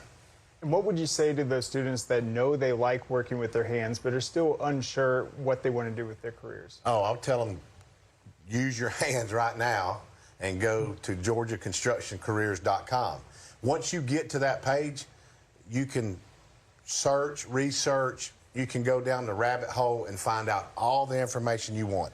We've got every trade on there. We've even got embedded into the links the application process. So we tell you about millwrights, we tell you about the electricians, we tell you about roofers, plumbers, pipe fitters, iron workers.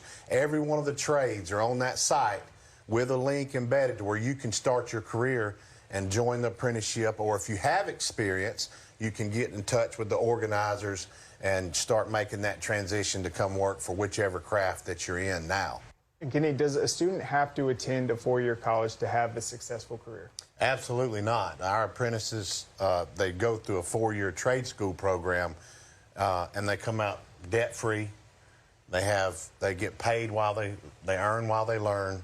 They get family health care. They get all the benefits that the journeyman wiremen get. Now, if somebody has went through college, or you're in college now and you still want to make a switch, come do that. We have a lot of stuff in our industry now with prefabrication, manufacturing, different job sites. The industry's growing. So building information modeling, project management. So if you're not happy and you're in college now and you're not happy, you can still come and be part of Georgia Construction Careers and work on the management side or inside an office doing design build. So that's an option too. And you'll make six figures without the debt. So we're open to everybody, anybody who is interested in making a difference and building things. We want you to come to Georgia Construction Careers. Well, thank you so much for talking about those opportunities. Stay tuned. We'll be back with more. Welcome back into the halftime show presented by Georgia Construction Careers. Tonight we want to give a special shout out to Tacos and Tequila for always having us game day ready. Locally owned by a Georgia family since 2010, Tacos and Tequila is Metro Atlanta's neighborhood Mexican restaurant where the whole neighborhood eats. From our tables to yours, our catering and food trucks go anywhere, so your next team party, booster event, or celebration can always taste like game day. Always proud to support Georgia high schools. What makes Zaxby's Giant Chicken Finger Quesadilla so giant? Crispy fingers, sauce, and melty cheese. Zaxby's Giant Chicken Finger Quesadillas. Who's got the sauce? Zaxby's. You ready? Let's move the chains. Protect the quarterback. Find the open man. Cross the goal line. Turns out the biggest wins don't happen on Friday night. They happen on Monday morning. Find your team at GeorgiaConstructionCareers.com. 4 dealerships, one name you can count on. At Hardy Family Automotive Group, we bring you more inventory, more savings, and more ways to drive home happy in a new vehicle. Shop tough trucks at Hardy Family Ford, premium SUVs and performance at Hardy Chevy GMC, huge selection at Hardy Superstore, and quality pre-owned vehicles at Hardy Resale. And with Hardy Mobile Service, Hardy rolls to you. Hardy Automotive Group, different roads, one destination. We love it and we need it. Nothing is as pure and special as high school sports in the state of Georgia. And SCORE Atlanta is its #1 fan. High school sports are about families, kids chasing their dreams, communities supporting their teams year in and year out, neighborhood signs, and off-season workouts when nobody's looking. It's the biggest stage that young athletes get to climb for the very first time. And SCORE Atlanta wants to connect your brand with Georgia high school sports in ways that have never been available before. In addition to our Georgia High School Sports Daily Show, Score Atlanta provides continuous coverage of the Georgia High School football season through its televised games, stories, and rankings. Score Atlanta puts on some of the most notable events like the CORKY Kell Dave Hunter Classic, the Georgia High School Football Hall of Fame, and the Georgia Elite Classic. All of these elements offer sponsors exclusive opportunities and exposure. So let's talk about how you can reach millions of people who enjoy Georgia high school sports. For more information, contact Score Atlanta today. Every athlete spends countless hours every day preparing for game day. But what about preparing for everything that comes after it? At Alternative Careers and Sports Academy, student athletes learn more than the game. They gain financial education, NIL guidance, leadership skills, career planning, and the tools to succeed after the final whistle. Because your future deserves as much preparation as your next play. What are you waiting for? Prepare for your future today. Visit theacsacademy.com for more information. Welcome back into the Score Atlanta studios. Today I'm joined by Business Manager of IBEW, Local 613, Ron Nyberg. Ron, thank you so much for joining us today. Thank you for having me. Ron, can current journey level non-union electricians join Local 613? Absolutely. We have a program specifically designed for that, and we are in need of journeyman level electricians. And then can employees get Local 613 to help form a union at their place of employment, and who do they call? Of course. They can visit IBEW613.org or call 404-523-8107. And Ron, why should workers want to form a union?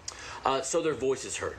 So they can stand together collectively to bargain higher wages and better health care and better working conditions. And what can Local 613 offer to companies that perform electrical work? The highest skilled electricians in the industry. And Ron, how much does it cost to become a union contractor? The only thing we require up front is a bond based on the amount of employees you have, and that's pretty industry standard. And then what are the benefits of having a union contract? Everything. My union contract is everything. I couldn't imagine working without a union contract. It provides the parameters that both the employees and the employers need to work within. It tells me when my raises are going to come, how my health care is going to be done. So it just gives me security that I just couldn't imagine working without. And then Ron, just talk a little bit about your experience with IBEW Local 613. Oh, it's been amazing. I started my apprenticeship in 2012. I've worked on a variety of different job sites, from healthcare to transportation to the Mercedes-Benz Stadium. It's how I provided for my family, and it's how I put my girls through school. And talk a little bit about the current demand for electricians. It's the highest I've ever seen. We are in a labor shortage across this country of skilled labor. For every 5 electricians that are retiring, we're only replacing them with 2. And then Ron, how can someone apply to be a member? Easy. Visit IBEW613.org. Again, that was Business Manager of IBEW Local 613, Ron Nyberg. Ron, thank you so much for joining us today. Thank you for having me. And welcome back to the Halftime Show, brought to you by GeorgiaConstructionCareers.com. I am Kaylee Mansell, and it's time for our Legacy moment presented by Legacy Structures. We talked about those staples that you can expect to see in the CORKY Kell Dave Hunter Classic every year, of course. Well, some of those two are McEachern and Kell, who have combined for 52 total appearances in this event. However, the only time they have actually faced off against one another in the event was back in 2021 when McEachern defeated Kell 53-20. McEachern on track to do it again tonight, but a lot of ball left to play, so we'll see how it plays out. We'll be back with more after the break. Hiring.com to apply today. It is time to see the good side. I made this look to really inspire people. I'm Deborah Alfarone. Join me each week for stories that uplift, inspire, and remind us of the good happening all around us. It can save somebody's life. Because we could all use a little more good in our day. The Good Side, Saturdays, only on Local News Live. Check your local listings on localnewslive.com. Mic check, 1, 2. Let's roll it. I'm Lee Zurich. I'm Dee Chappelle. This is Investigate TV Plus. We start with real people and real questions. We listen first, then go get answers. Giving you the tools to protect what matters most. And wherever the truth leads, we go.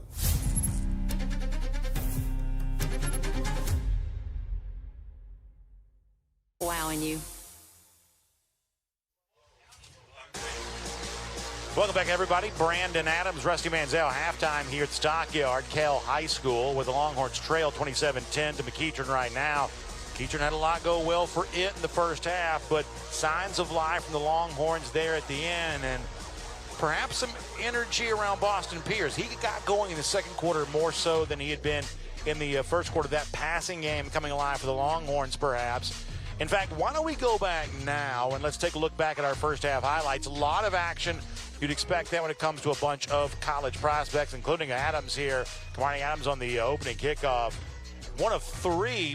Yeah, they quit pretty kicking to him. kickoffs. They quit kicking to him. McEachern did, and that was a problem there. And it's the early pass play. Wound up being an interception on the first play. You know, try a trick play on first down. Yeah, one of the knocks on Pierce. 3 picks in the game here. But as I said before, he was hot in the second quarter. And speaking of hot, it's hard to be hotter than Casey Barner on the carry for a score. Dynamic player, man. This was the play of the half for me. Marley Underwood from California. Yeah, makes his presence known here in the state of Georgia. 6'5", 245-pound pick six. Because that's what McEachern needed, is another defensive I got end. several texts going, oh, great. Somebody from California that good ended up in Powder Springs. And speaking of nice throws, that was a good one to Jaleel Page for the touchdown. Great call right here to end the half. Setting up the screenplay, getting Noah Daniel involved. Keep in mind, Mooney Gibson, the star running back, not playing for Kell, but Daniel came up big there right now. Light show going on here, 27-10. Let's do one more timeout. We think we got a great second half coming up. 2 outstanding teams, college prospects all over the place. So stick with us. Second half action comes up right after this on Atlanta News First. The Corky Kell Dave Hunter Classic is brought to you by GeorgiaConstructionCareers.com. Find your team. And presented by the International Brotherhood of Electrical Workers, Local 613. Electrify your career. Beginning the morning you opened your eyes, we spent every waking moment preparing you for the day you'd leave our nest. Whether it's driving to practice or helping with homework, it's all prepared you for, what am I going to be when I grow up? Will you be ready? After much thought, I made my decision to take my talents to the IBEW Local 613. The International Brotherhood of Electrical Workers is not simply a job, it's a career. Visit IBEW613.org to begin a new future today.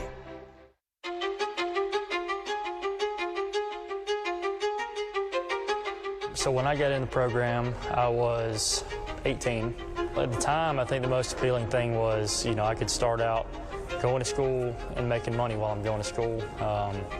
Not coming out in 4 or 5 years, you know, $30,000, $40,000 in debt. That was the biggest attraction to this. I got in 3 days after graduation and hadn't looked back. Sports move fast, so your program should move faster.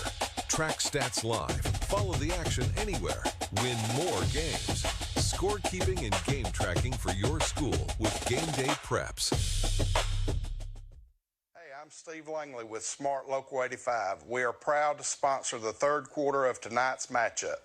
Just like these two teams have some of the best talent in the state of Georgia, Smart Local 85 represents the best in sheet metal, air, rail, and transportation workers across Georgia. Now sit back, relax, and enjoy the third quarter. Welcome back. Kell Longhorns, nice little light show, halftime for them. A lot of energy, a lot of music.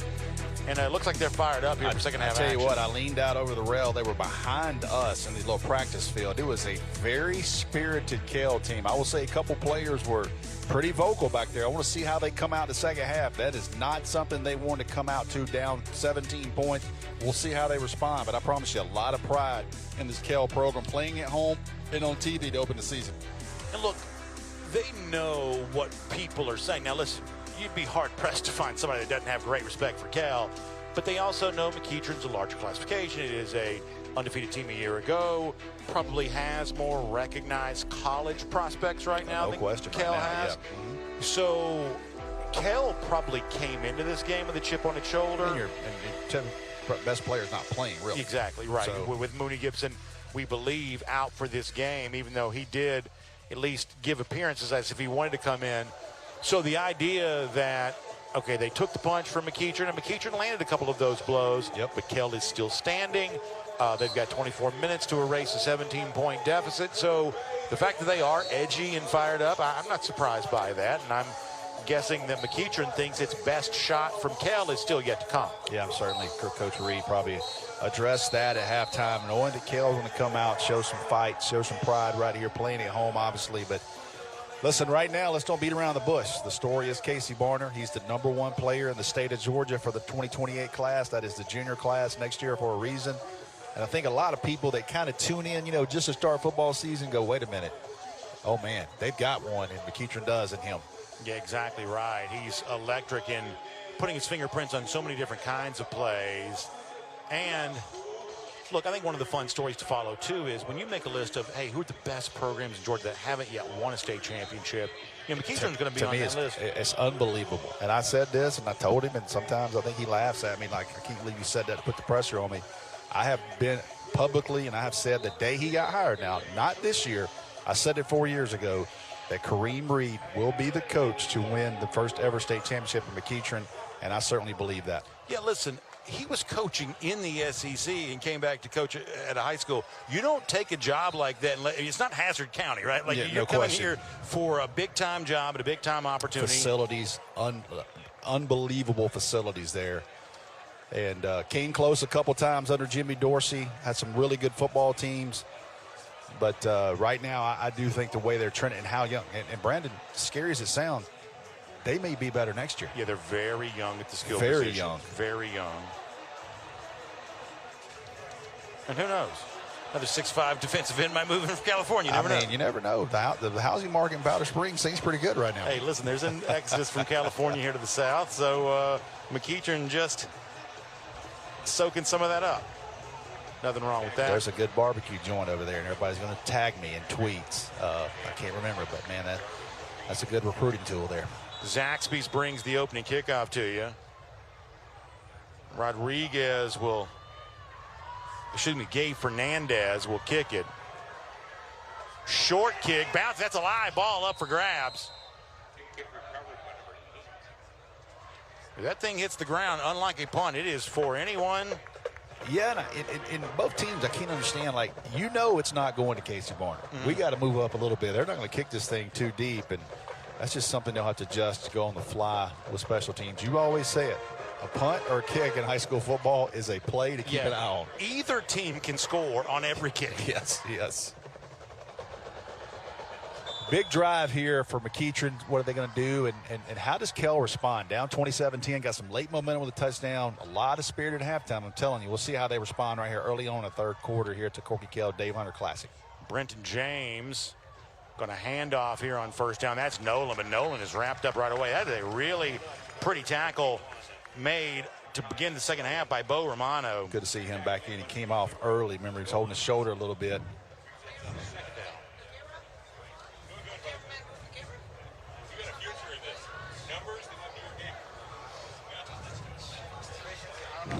So second down coming up. Nolan wrapped up there. See a good look at Romano. Got the neck roll there. I love it. Well, jet sweep handoff once again, and there is room to run down the sideline. Another big play by Javaris Reed. Boy, they lost contain on the outside. You're going to see a defensive back fly up. He loses contain, and when he does, there's nobody out there. And they have to.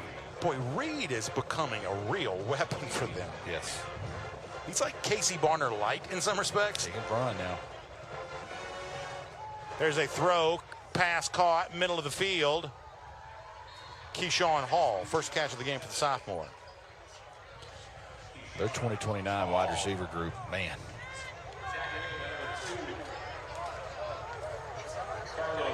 Three or four of these 2029s, all with offers. Brenton James. And isn't it true that we, in the era in which we were doing the way we saw the Sheriff's Cup, that was that. We saw these guys all play seventh graders. We saw them. And Shockey, Ja'Cory Shockey, and Jaleel Page were both seventh graders when we did the Sheriff's Cup, and I was like, what's going to be rough in McEachern in 3 years? And here they are. Here they are. Yep. You see Nolan wrapped up. It was Mill Creek and McEachern that day. Sure was. Omar Luke among those on that stop. for Kell.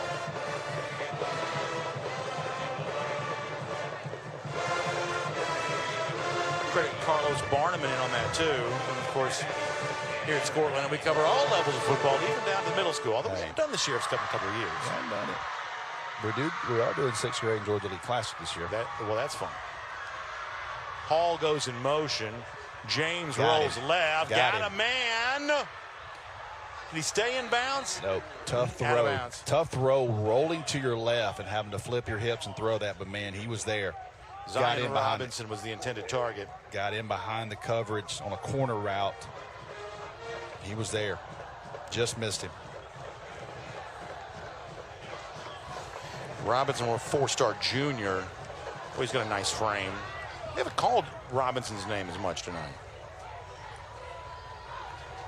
You see James, the senior quarterback from St. Augustine, Florida.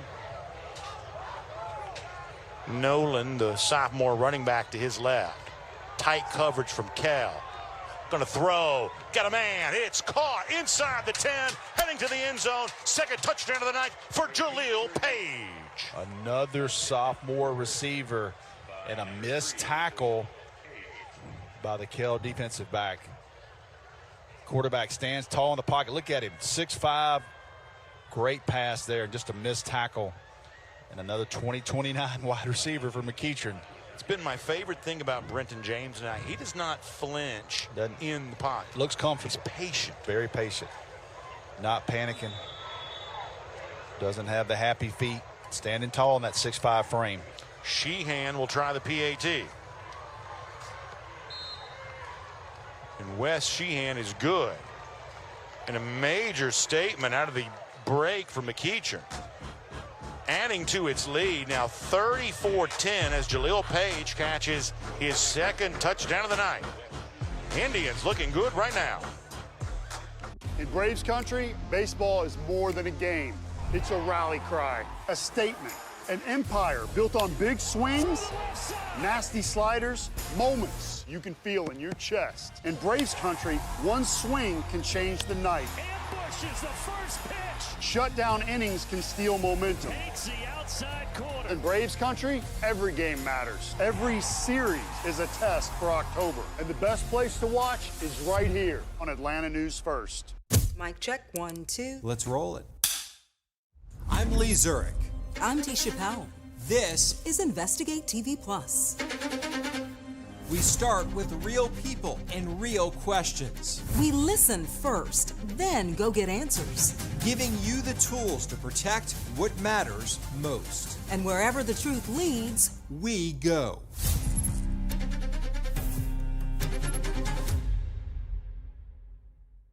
Hiring.com to apply today. Oh, it's right here on Atlanta News First.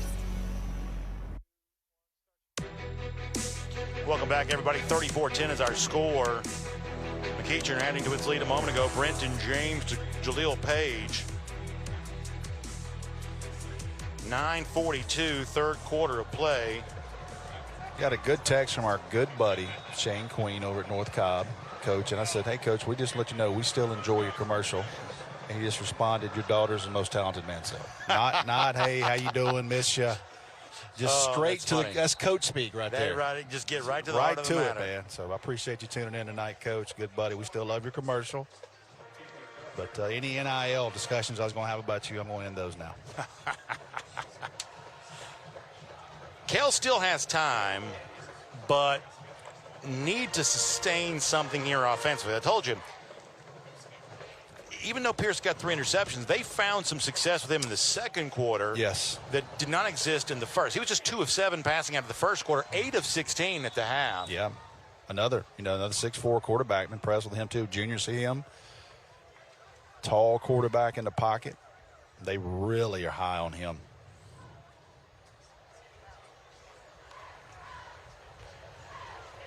Grant going to step over and take the handoff, and he's done this with great success already. 9 does it again inside Indian territory, down to the 35-yard line. Grant moves over from wide receiver, taking the handoff, and there's a McEachern player down, and that is Casey Barner. It looks like that's Casey Barner down. I tell you, they love this backside counter. Boy, Grant He does a lot He's for slippery, them man. at 2 different spots. He is slippery. I don't know who he reminds me of. I've been trying to think about it. But he is a Swiss Army knife for Kell.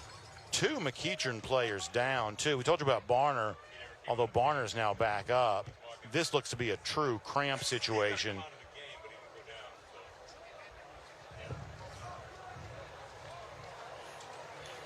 All right, so while players being tended to, we'll take a quick break here and come back and show you more second half action after this. There are quesadillas, and then there's Zaxby's giant chicken finger quesadillas, packed with their famous chicken fingers, cheese, and a whole lot of sauce. We're gonna need more napkins. Zaxby's giant chicken finger quesadillas. Who's got the sauce? Zaxby's. You ready? Let's move the chains. Protect the quarterback. Find the open man. Cross the goal line. Turns out the biggest wins don't happen on Friday night. They happen on Monday morning. Find your team at GeorgiaConstructionCareers.com. A journeyman with Local 85, when you turn out, you can be hitting 6 figures. Okay, I have your back, you have my back. We're going to do this together. We're one for all for one. College just wasn't for me.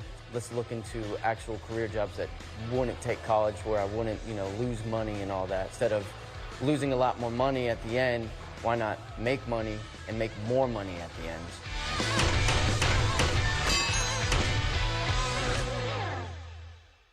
Every athlete spends countless hours every day preparing for game day. But what about preparing for everything that comes after it?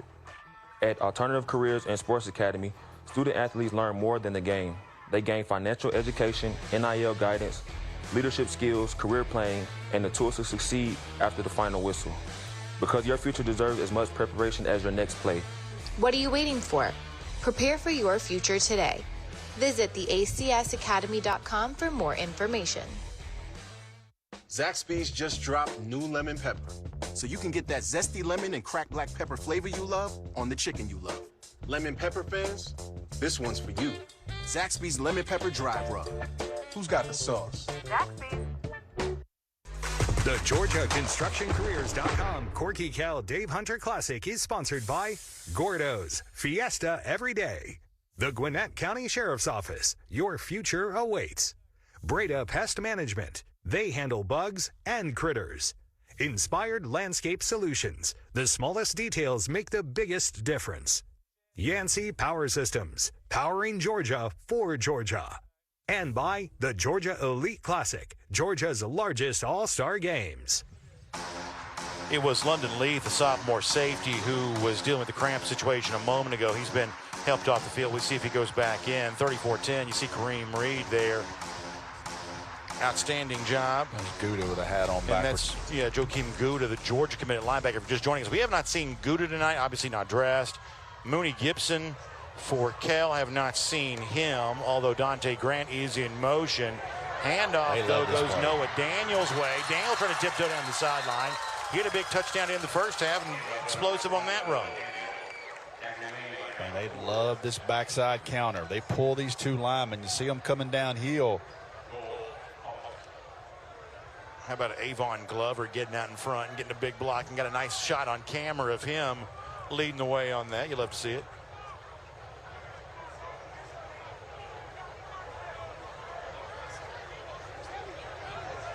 Daniel stays in to the left now with Boston Pierce. See if we take a shot right here with Burris. Here on second down, Burris left side, instead going to be wrapped up. Nice tackle in the backfield made by Makai Rowe, senior linebacker. Man, I tell you what, he doesn't make that tackle. It's a big play. They've got everybody blocked. Look at him come through the gap there, unblocked, and track him down and get him to the ground. Look, there's always going to be some first game miscues. The tackling tonight by both these teams has been really good. Yes, it has. You can tell you've got fiscal-minded coaches. They are working plenty on tackling in practice. We've seen some wrap-ups, knockbacks, brought downs. Grant in motion, takes that handoff again. This always seems to work. Inside the 25, down to the 23. going to move the chains for Kell. They've done one thing tonight. They have put on tape that the backside counter works against McEachern right now until they get this thing figured out. They're just of course, it helps to have Kell's athletes running that. But McEachern's going to play some teams that can match up with them. See big 54 and big 58 up top. That's two big grown men that are pulling. A little bit of a different look. Kamani Adams, who we've seen be explosive on special teams, is now the receiver at the bottom here. Left side of the formation. He'll now go in motion. Orbit to the right side. Handoff. Hit right away once again. Corner off the Chase edge. Russell, sophomore safety, makes the tackle. Yeah, they bring a safety on a blitz right here. He comes off the edge unblocked.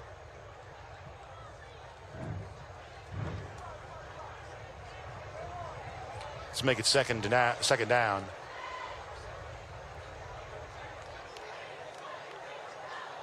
Ball at the 18.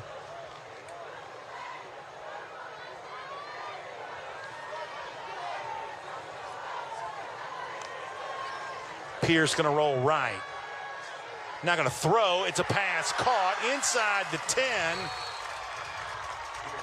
Nemo Watson's come up big several times tonight, and the sophomore does so again. Well, these last couple of drives, Pierce has really got dialed in. I'm telling you, big difference for me from the first quarter to the second, and it's carried over here to the third. Yeah, he's definitely settled in.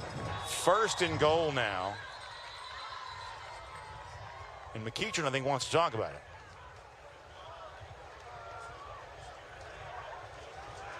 6:49 to go, third quarter of play.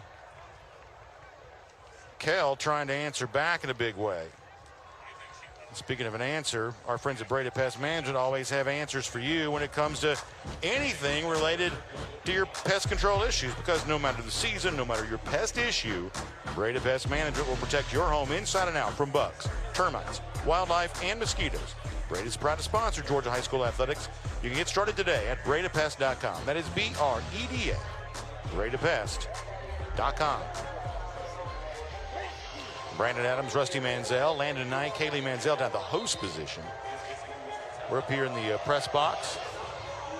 Befitting a big game, this press box has been packed out tonight. I tell you, you and I both could use it. I would like to have a pregame weight and what we're going to weigh when we come down, because we've lost some pounds up here tonight. What was it, the Celtics and Lakers that time they turned the air off in the Boston Garden? Boston Garden, that's right. Yeah, it takes a lot for me to lose weight, but you put me in a sauna. I saw the story that time. They said Kareem lost 17 pounds. Oh that my game. gosh, yeah. No AC, just conveniently went out that game. Just convenient as it was. Just rotten luck to have it be the game against the unbelievable. Y'all are in town in the playoffs, and this the AC went of out. all the times. All right, looking at first and goal now.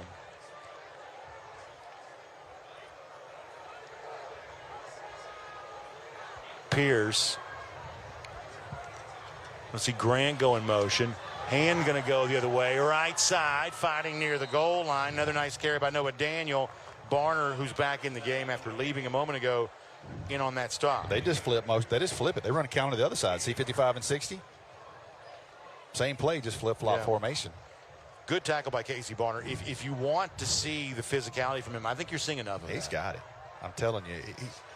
He's not quite as big as Caleb Downs. Yeah. He impacts the game like Caleb Downs. I always like to see the physical part of it because... Can you tackle? Saw Nick Saban recently talk about how he evaluated DBs. The first thing he says, can you tackle?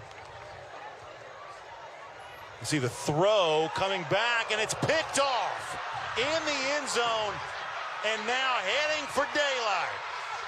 Coming back the other way, Caden Battle is going to go 100 yards for a touchdown. Wow. Man. Unbelievable. It is a turnover powered by Yancey Power Systems, and it looked like Battle just took it away. He cut it off, cut the receiver off. Man. What a play. 100-yard interception return for a touchdown. And it is now 40-10. And it's not a 40-10 game. It's not. It's not even close to a 40-10 game. But McEachern's got players all over the place. Man, their defensive backs. What a play right there. 2 pick-6 touchdowns by an edge defender and a corner. It's going to read as 4 interceptions for Pierce, and it is true. I think he's played a better game than that. Yes.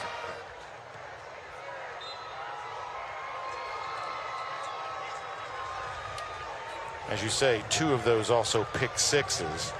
Man, what a play. See if we can take a look at that one more time. I couldn't tell if he, see if he cuts this off. Oh, it's a good view here. Yeah, we'll see a nice one here. I don't know if that was behind him. It's good coverage. Yeah, he's in a position to be able to win the battle, and no pun intended, battle comes away with it. The pit commit. We saw pit commits last week, among others, Max Patterson, the tight end for North Gwinnett. Yes. They do a lot of work down here, Pat Narduzzi does. Yes. And a great play there by Caden Battle.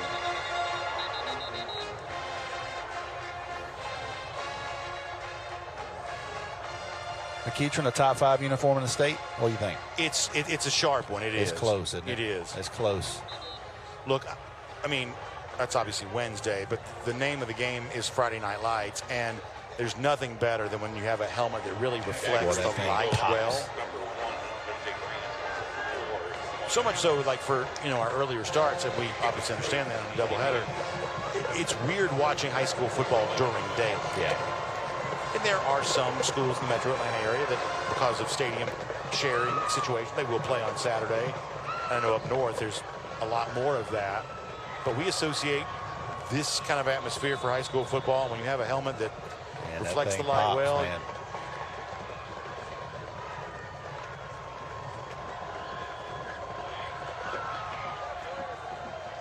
Kick will be returnable inside the 10. That's Adams, but he won't have the same success here he's had before, brought down inside the 15. Long field coming up for Kell offensively. And everybody here shell-shocked. Obviously, as you mentioned, Rusty, there was good energy to begin the second half. I think that Kell legitimately thought, with good reason, had a nice opportunity to come back in this game. I mean, you're looking at 34-17, and you're working on yourself, and you got some positive 2 back-to-back drives that would have ended up in touchdowns. Then you're staring down a 30-point deficit. Got a lot of success running the ball. Again, this is one of those games where you might not see Kell again, and you turn around and they're playing in December. Well, it reminds me, and I was going back and look at some stuff. Like, you remember 2023 week, obviously, CORKY Kell Dave Classic, they lose to a good Parkview team, 43-24. Yes, Mike Matthews and those guys. What they do, they rattled off a 9-2 run after that. Yep. So what you described is exactly, what can happen. Yep.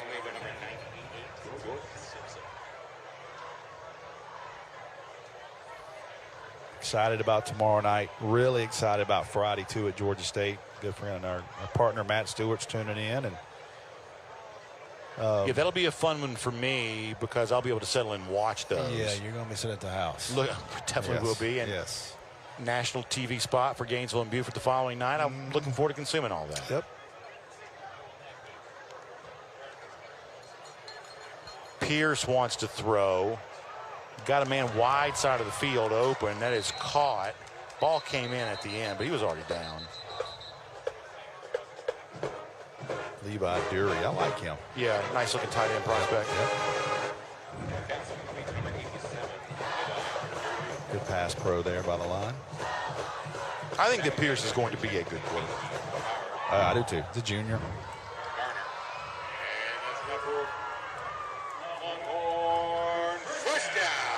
And obviously, when you have games of this magnitude, 2 very powerful programs, within their regions and classifications. It is a situation unlike in the past where you could play this game and, look, it's all just for the experience. And, okay, when you get to region play or postseason play, you can say, we've already seen a tough opponent like this. This year is a little bit different in the fact that for the loser, and right now it's Kell on the wrong end of the scoreboard, this will hurt you for your power rating. And, you know, they got to fix that part. And I think they will. Well, did have a chance to talk to Bobby May about that a little bit. And listen, I think he fully understands, you know, all the challenges that go in with coming up with the system. But regardless of whatever this game is going to be, I think the one thing that maybe a younger breed of coach would like to see is a mathematical formula be used that gives credit for a close loss against a good team. Yeah. Like right now, a win is a win no matter who you beat, and a loss is a loss no matter who beats you. Yep. But let's use Gainesville-Buford as, for instance.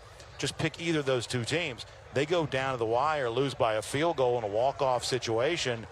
That's just going to be counting as a loss for them, whereas that's actually maybe the best performance of the week to play that close, whether it's Gainesville doing it to Buford or Buford doing it to Gainesville.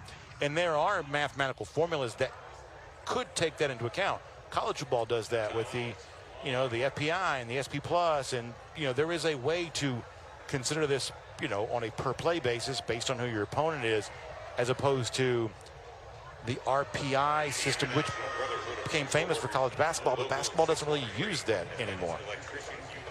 And while we have break, we'll also look at the McEachern schedule. Speaking of power rating and what that's going to be, they'll step out of state against West Broward after this against Kell, and then they'll roll into Marietta, as we said before, playing in Europe here this week. Big rivalry. Then how Big about rivalry at game Gainesville there. for McEachern there. North Atlanta, who we've seen before previous years in our Corky Kell Dave Hunter Classic. The big battle in Powder Springs against Hillgrove.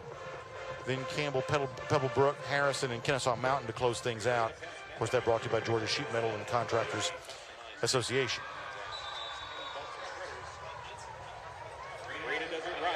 3:33 to go.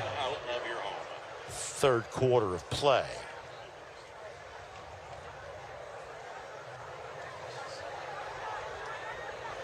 I mean, you play a role in scheduling these games, the Corky Kell Dave Hunter Classic. Do you think the big marquee matchups, are they going to be more difficult to schedule in future years, do you believe? And we'll have to see. You know, the appeal here.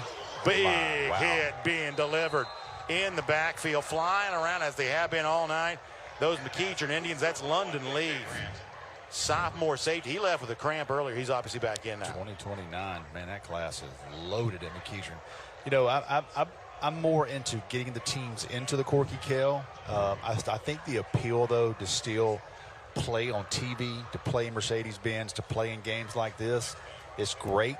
And I think by the next time we reschedule the 2-year pattern, they're going to have something a little bit different, I would imagine, in Georgia high school. And in fairness to people who are watching right now, there are plenty of coaches who favor the current system. And I would say overall, going to a power rating situation is an improvement to balance out the quality of some of these regions. Yes. When you've got, you know, we talked to Todd Maloof, we did the Lanier game last week. If you're in a region that also includes Roswell, Gainesville, and Milton, the imbalance of that region compared to others, and we could mention, you know, what happens in Middle Georgia with some of those teams, you know, congregating within the same region. Up there in, you know, North Georgia, some of the schools that you're familiar with. I mean, you're preaching to the choir here. That, you know, coming up with a system that respects the fact that depending on population size and depending on where you are, some regions just tougher than others. The depth of a region. It doesn't matter if it's 2A, 4A, 6A, anything. Let's go back and revisit one of the fun moments from this game just a bit earlier. This is the Hardy Automotive Group grab of the game. And an introduction to the state of Georgia there for the defensive end, Marley Underwood. One of 2 long interception returns for a touchdown. Underwood got that one, our Hardy grab of the game. I can tell you right now, whatever his X account is, he's going to have He's going to have new offers by tomorrow morning. By the time he checks his DMs tonight, he's going to have new offers. Already got Oregon, Ole Miss, UCLA, several schools. Pierce gonna go down. Nasir Banks, Auburn committed defensive back, getting some work there on a pass rush opportunity. It comes off the edge. Oh, he's going to be telling the coaches he's ready. He just beat a tackle like, guys, you have got to put me on third downs. Even the McEachern coaches to the left of us got a chuckle on that. Him getting a look at him. He's still smiling.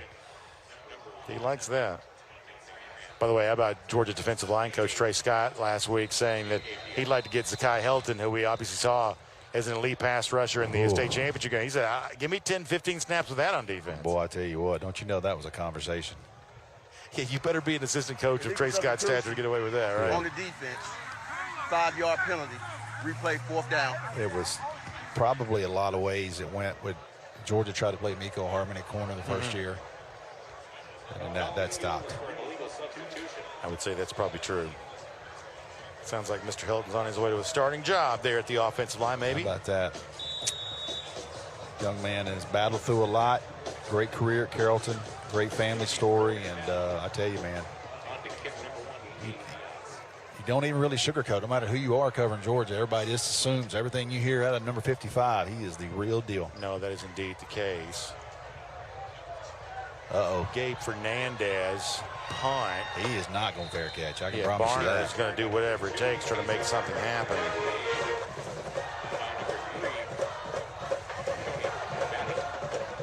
We'll take a look at the Kell schedule. Of course, region championship state semifinal run for them a year ago. Very much in play to do that again. You start looking ahead. And they very well can run that. They got some tough games. Great View's good again. What do you think about with Bill Stewart now at the helm for Rome? It's complete, I don't want to say complete transformation, but we've gotten very used to seeing John Reed on that sideline.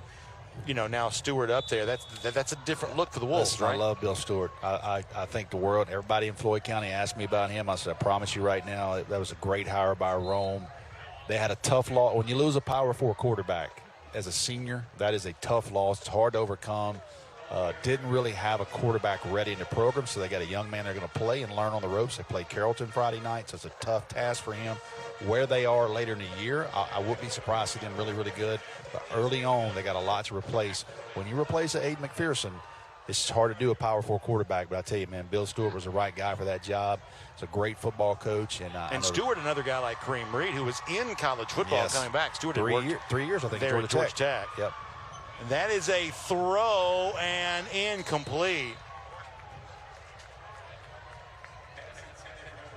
James put it on the money. Robinson, though, just beyond his grasp.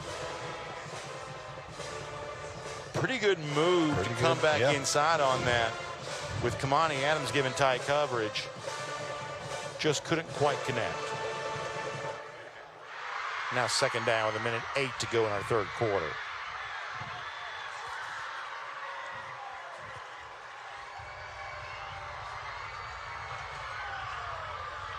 Setting up screen, that is a pass caught, running 40 into Longhorn territory goes Ty Nolan. I really think that as you get deeper in the season, Nolan, I believe, is going to become a bigger part of this offense because when you have the big back, the strong back, here we're seeing him use some athleticism catching the screen, but he's going to be a major weapon. Like week 8, 9, 10, yes. Yep. And he's only going to get better. He's a sophomore. First game of the sophomore season. Boy, he's big. He really is. The defensive side of it. Hey, you sure you want to play linebacker?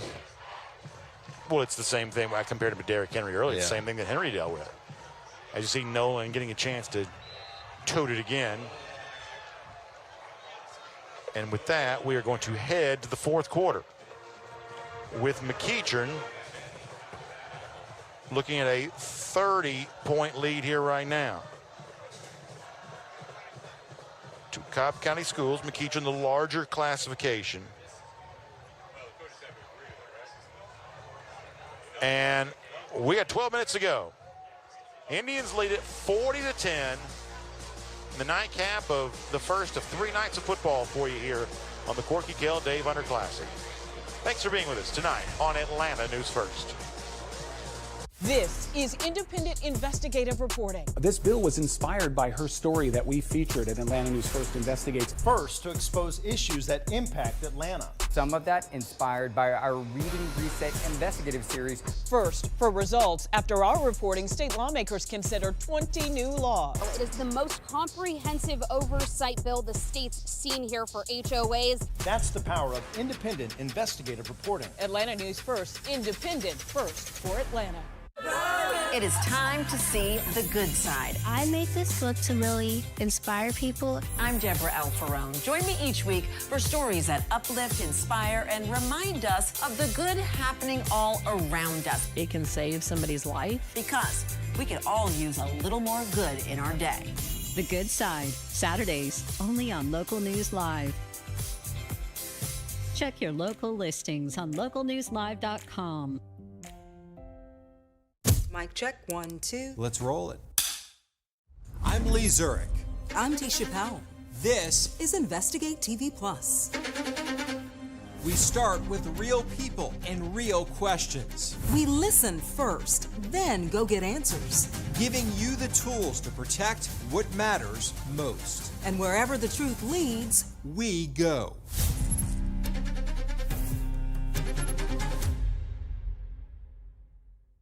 In your retirement. I'm Cobb County Sheriff Craig Owens, and I'm so proud to host the fourth quarter of this game. If you need more information, please go to cobbsheriff.org. Welcome back, everybody. Fourth quarter action. Boy, beautiful shot of a gorgeous moon tonight. Man. 40 to zoom there. 40 to 10 is our score. McEachern leads here. They've got the football. Brenton James, 6 of 8 passing tonight. 2 touchdowns, 110 yards through the air. Setting up a screen. Meeting it right away is Kell. They're still playing plenty hard. You love to see that, including Frazier spurling in on that tackle. And you wouldn't expect anything less from Bobby May's team. Don't get any misgivings about them. It may not go their way tonight, playing against a larger school. I'll say this, and Coach May might text me later. It will not surprise me to see them end up 9-1. I mean, they got some really tough games, but they very well could be looking at 9-1 by the time we get to Halloween. Nolan rolling out right. Now throwing back towards the middle. That's Reed again. He's had a nice night.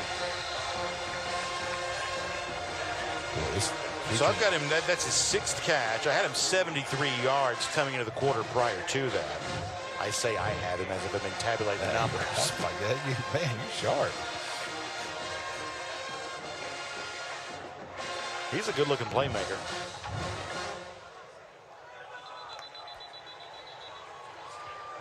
Kell is down 40 to 10. Let me give you a couple stats. They have 230 total yards.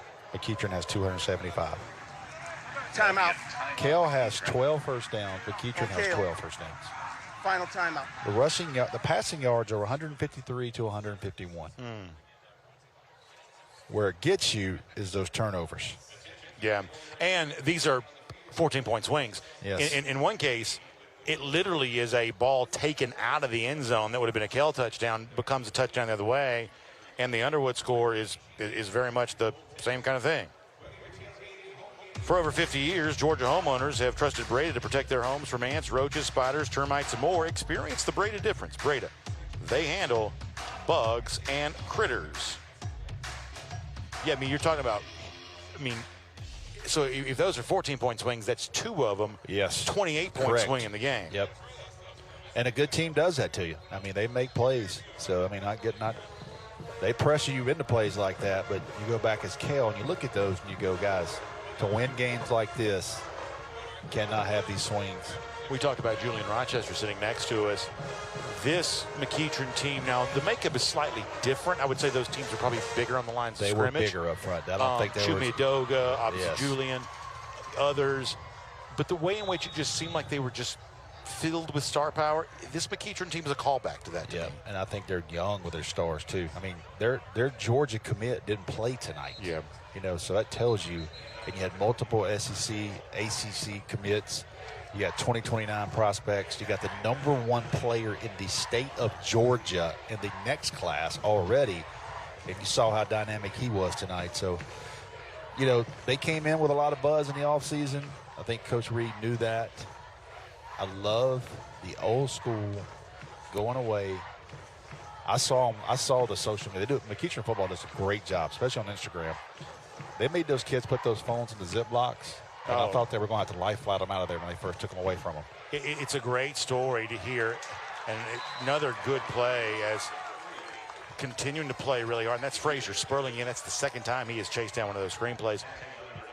It's so funny to hear because, as you say, it's like something out of a movie where when he told them the Titans, we're not doing phones, it was basically a revolt. And Coach Reed said Casey Barner in particular was like, this is the most fun I've had in forever. It's the greatest 2 days of my life. Which just lets you know that if you do create some space for teenagers to do that kind of thing, I'm not saying you can't have phones, you can't be on social media. There's something to be said for that.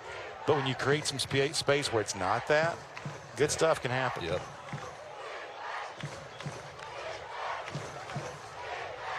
James will throw towards the end zone beyond the grasp of Zion Robinson.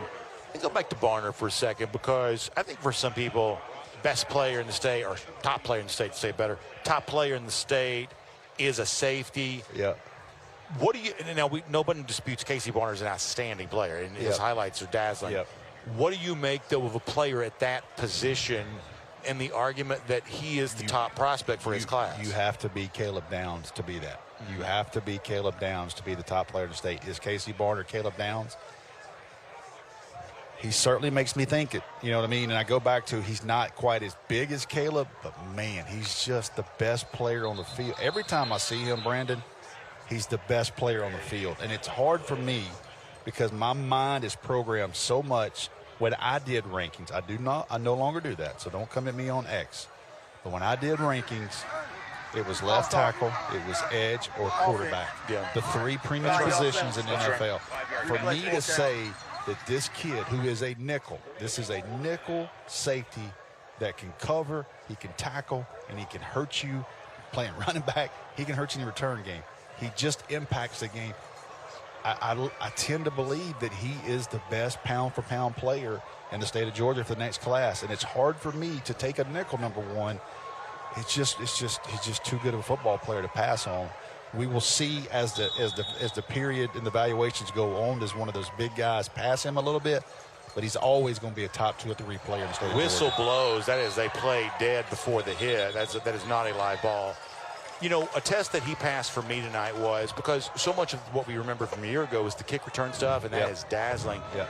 But you wonder, okay, well, is he just going to be a finesse-y type player? No. This was not a finesse performance tonight. You know, big tackles, wrapping up. Yes. And the one score, at first I thought it was Nolan because he was running between the tackles on that. You know, he was running like a traditional tailback. There was a third down play in the first half where he picked up about 9 yards, made 4th and 1. They then converted on that. That he was getting hard yards as a running back. He was clearly a very effective tackler tonight.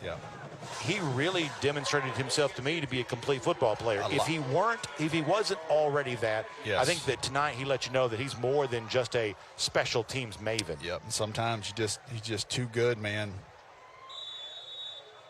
He's special.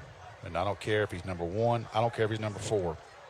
You are better with Casey Barner on your football team. So Kell going back on offense here. And all things equal, they do a pretty good job of getting him the ball. You know, we haven't seen him they haven't thrown it to him tonight.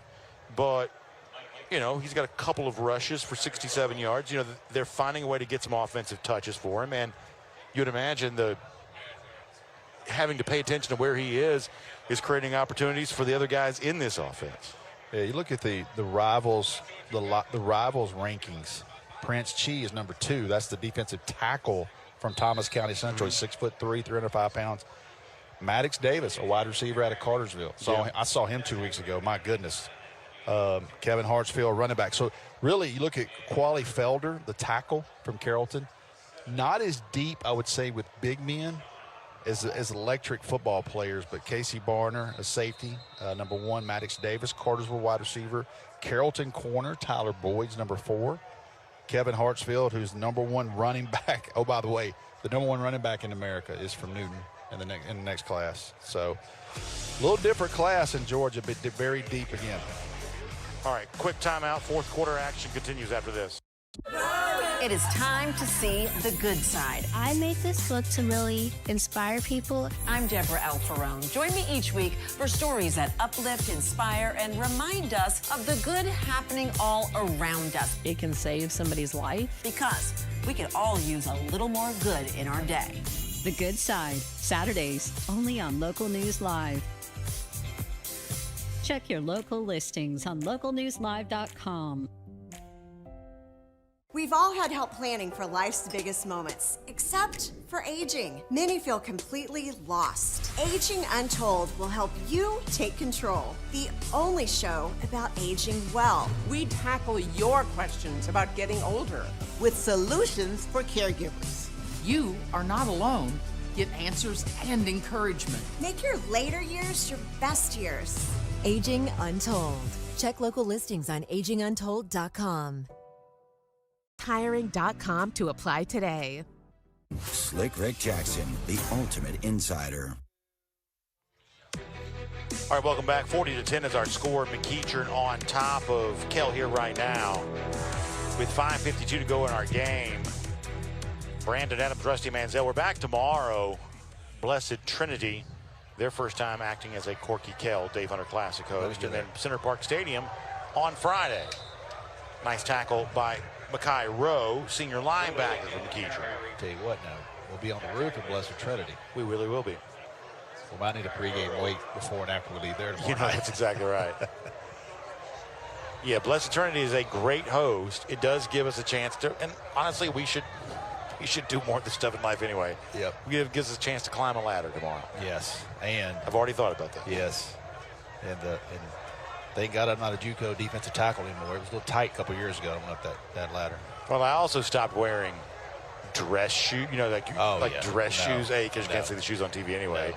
And B, if you're trying to, I'm not the most nimble, sure of foot anyway. Remember the year we went up the thing at Riverwood? Now listen. We don't climb a lot of ladders. The one we climbed at Riverwood. It was like a submarine, man. It was tight. Listen, it's a beautiful stadium. We were happy to be there, but they did have a hatch above it. Yes. And I'm just not very coordinated. So watching me climb that thing. I had to make a business decision at halftime. If I was going down, if I thought I could make it back up. Yeah, exactly. You're either staying up there or you got to figure it out. Or here's our electrifying play of the half, brought to you by IBEW Local 613. It was Caden Battle taking the ball away in the end zone and then taking it back 100 yards for the score. One of 2 pick sixes in the game, one of 4 interceptions for McEachern overall. And those turnovers, as Rusty said, that's the difference, because if you start doing tail of the tape, statistically speaking, before, beyond that, it's actually a fairly even football game in some respects.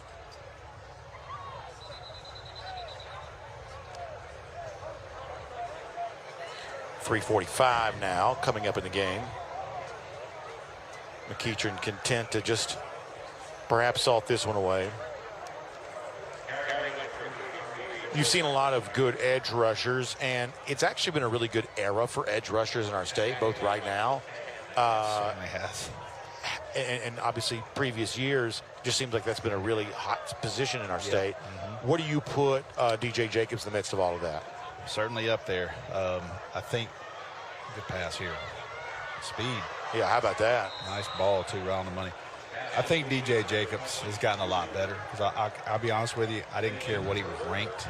I saw him as a sophomore, and he got handled pretty good in the game I was at. Okay. And then last year, I watched more tape of him, and he really turned it on. And when I saw him at the luncheon the other day, he looked really well put together. He's a grown man, and I think he is ready to have the year to be considered by every service as the #1 recruit overall in the country.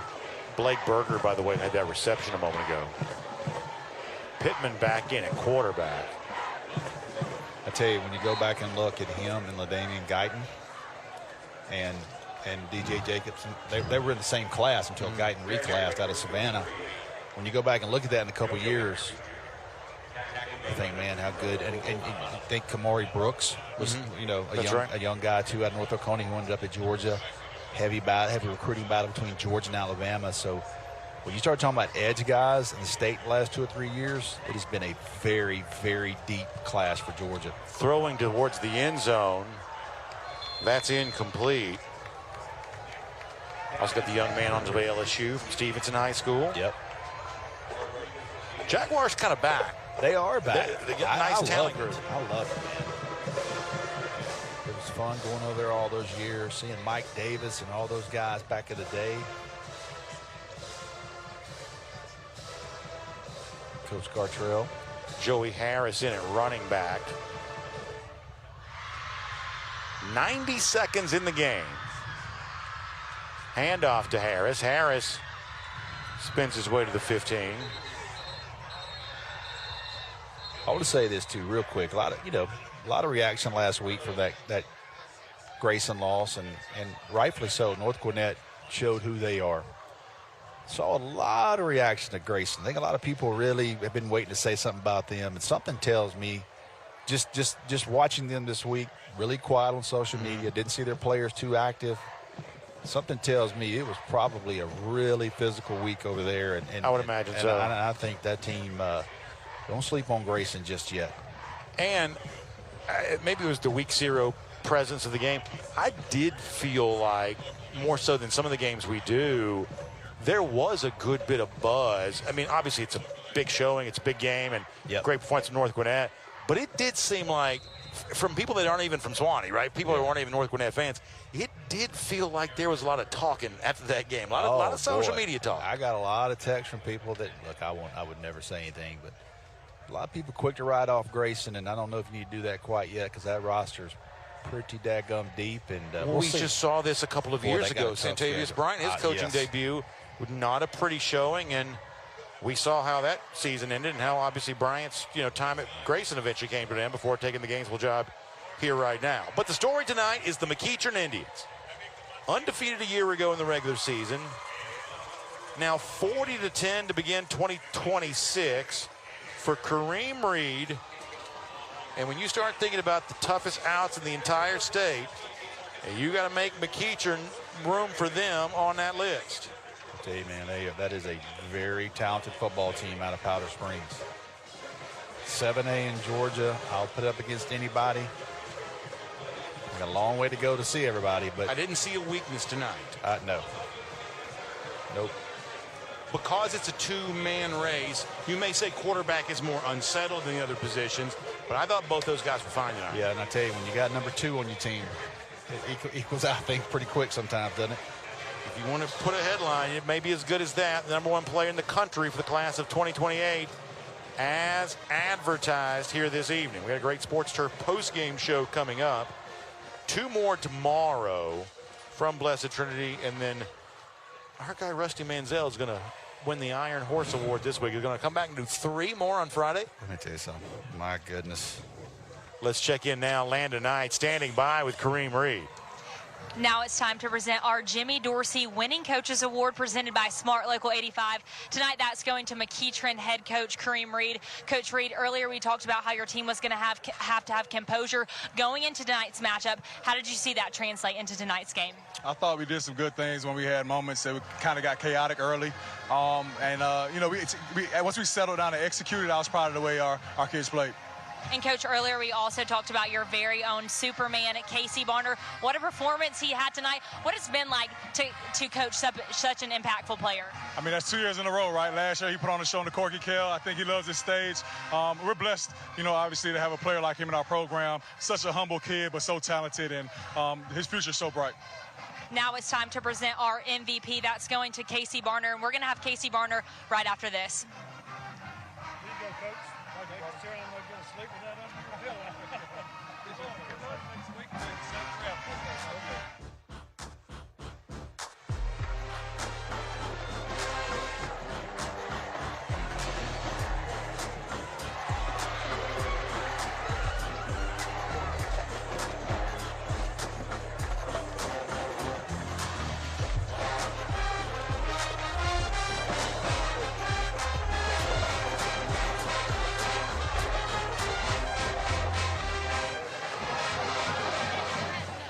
Now it's time to present our Robbie Hunter MVP Award. Tonight that's going to Casey Bonner. This award is presented by ACSA. Today we have Roderick Liptrot, who's going to say a few words. Casey, amazing game, awesome. You can watch your highlights on our website at theacsacademy.com. Congratulations. Appreciate it, man. Appreciate y'all. All right. And Casey, what a statement way to start the season. Just talk about how this is going to set the tone moving forward. I mean, it's going to set the tone for sure, man. We was looking forward coming to this game. We've been more detail and focus on because we know we had to come out here and execute. We got a big chip on our shoulder this year, man. And Casey, you've already created quite the legacy for yourself here at McEachern, but you still have 2 more seasons with this team. Just talk about some things you're hoping to accomplish this season. Yeah, I'm hoping to accomplish, man, as a team, go win the state title, man. Again, that was our Robbie Hunter MVP, Casey Bonner. Casey, congrats on this huge win. Thank you so much. Thank you for tuning in with us tonight, and we're going to be right back tomorrow with more of our Corky Kell Dave Hunter Classic coverage.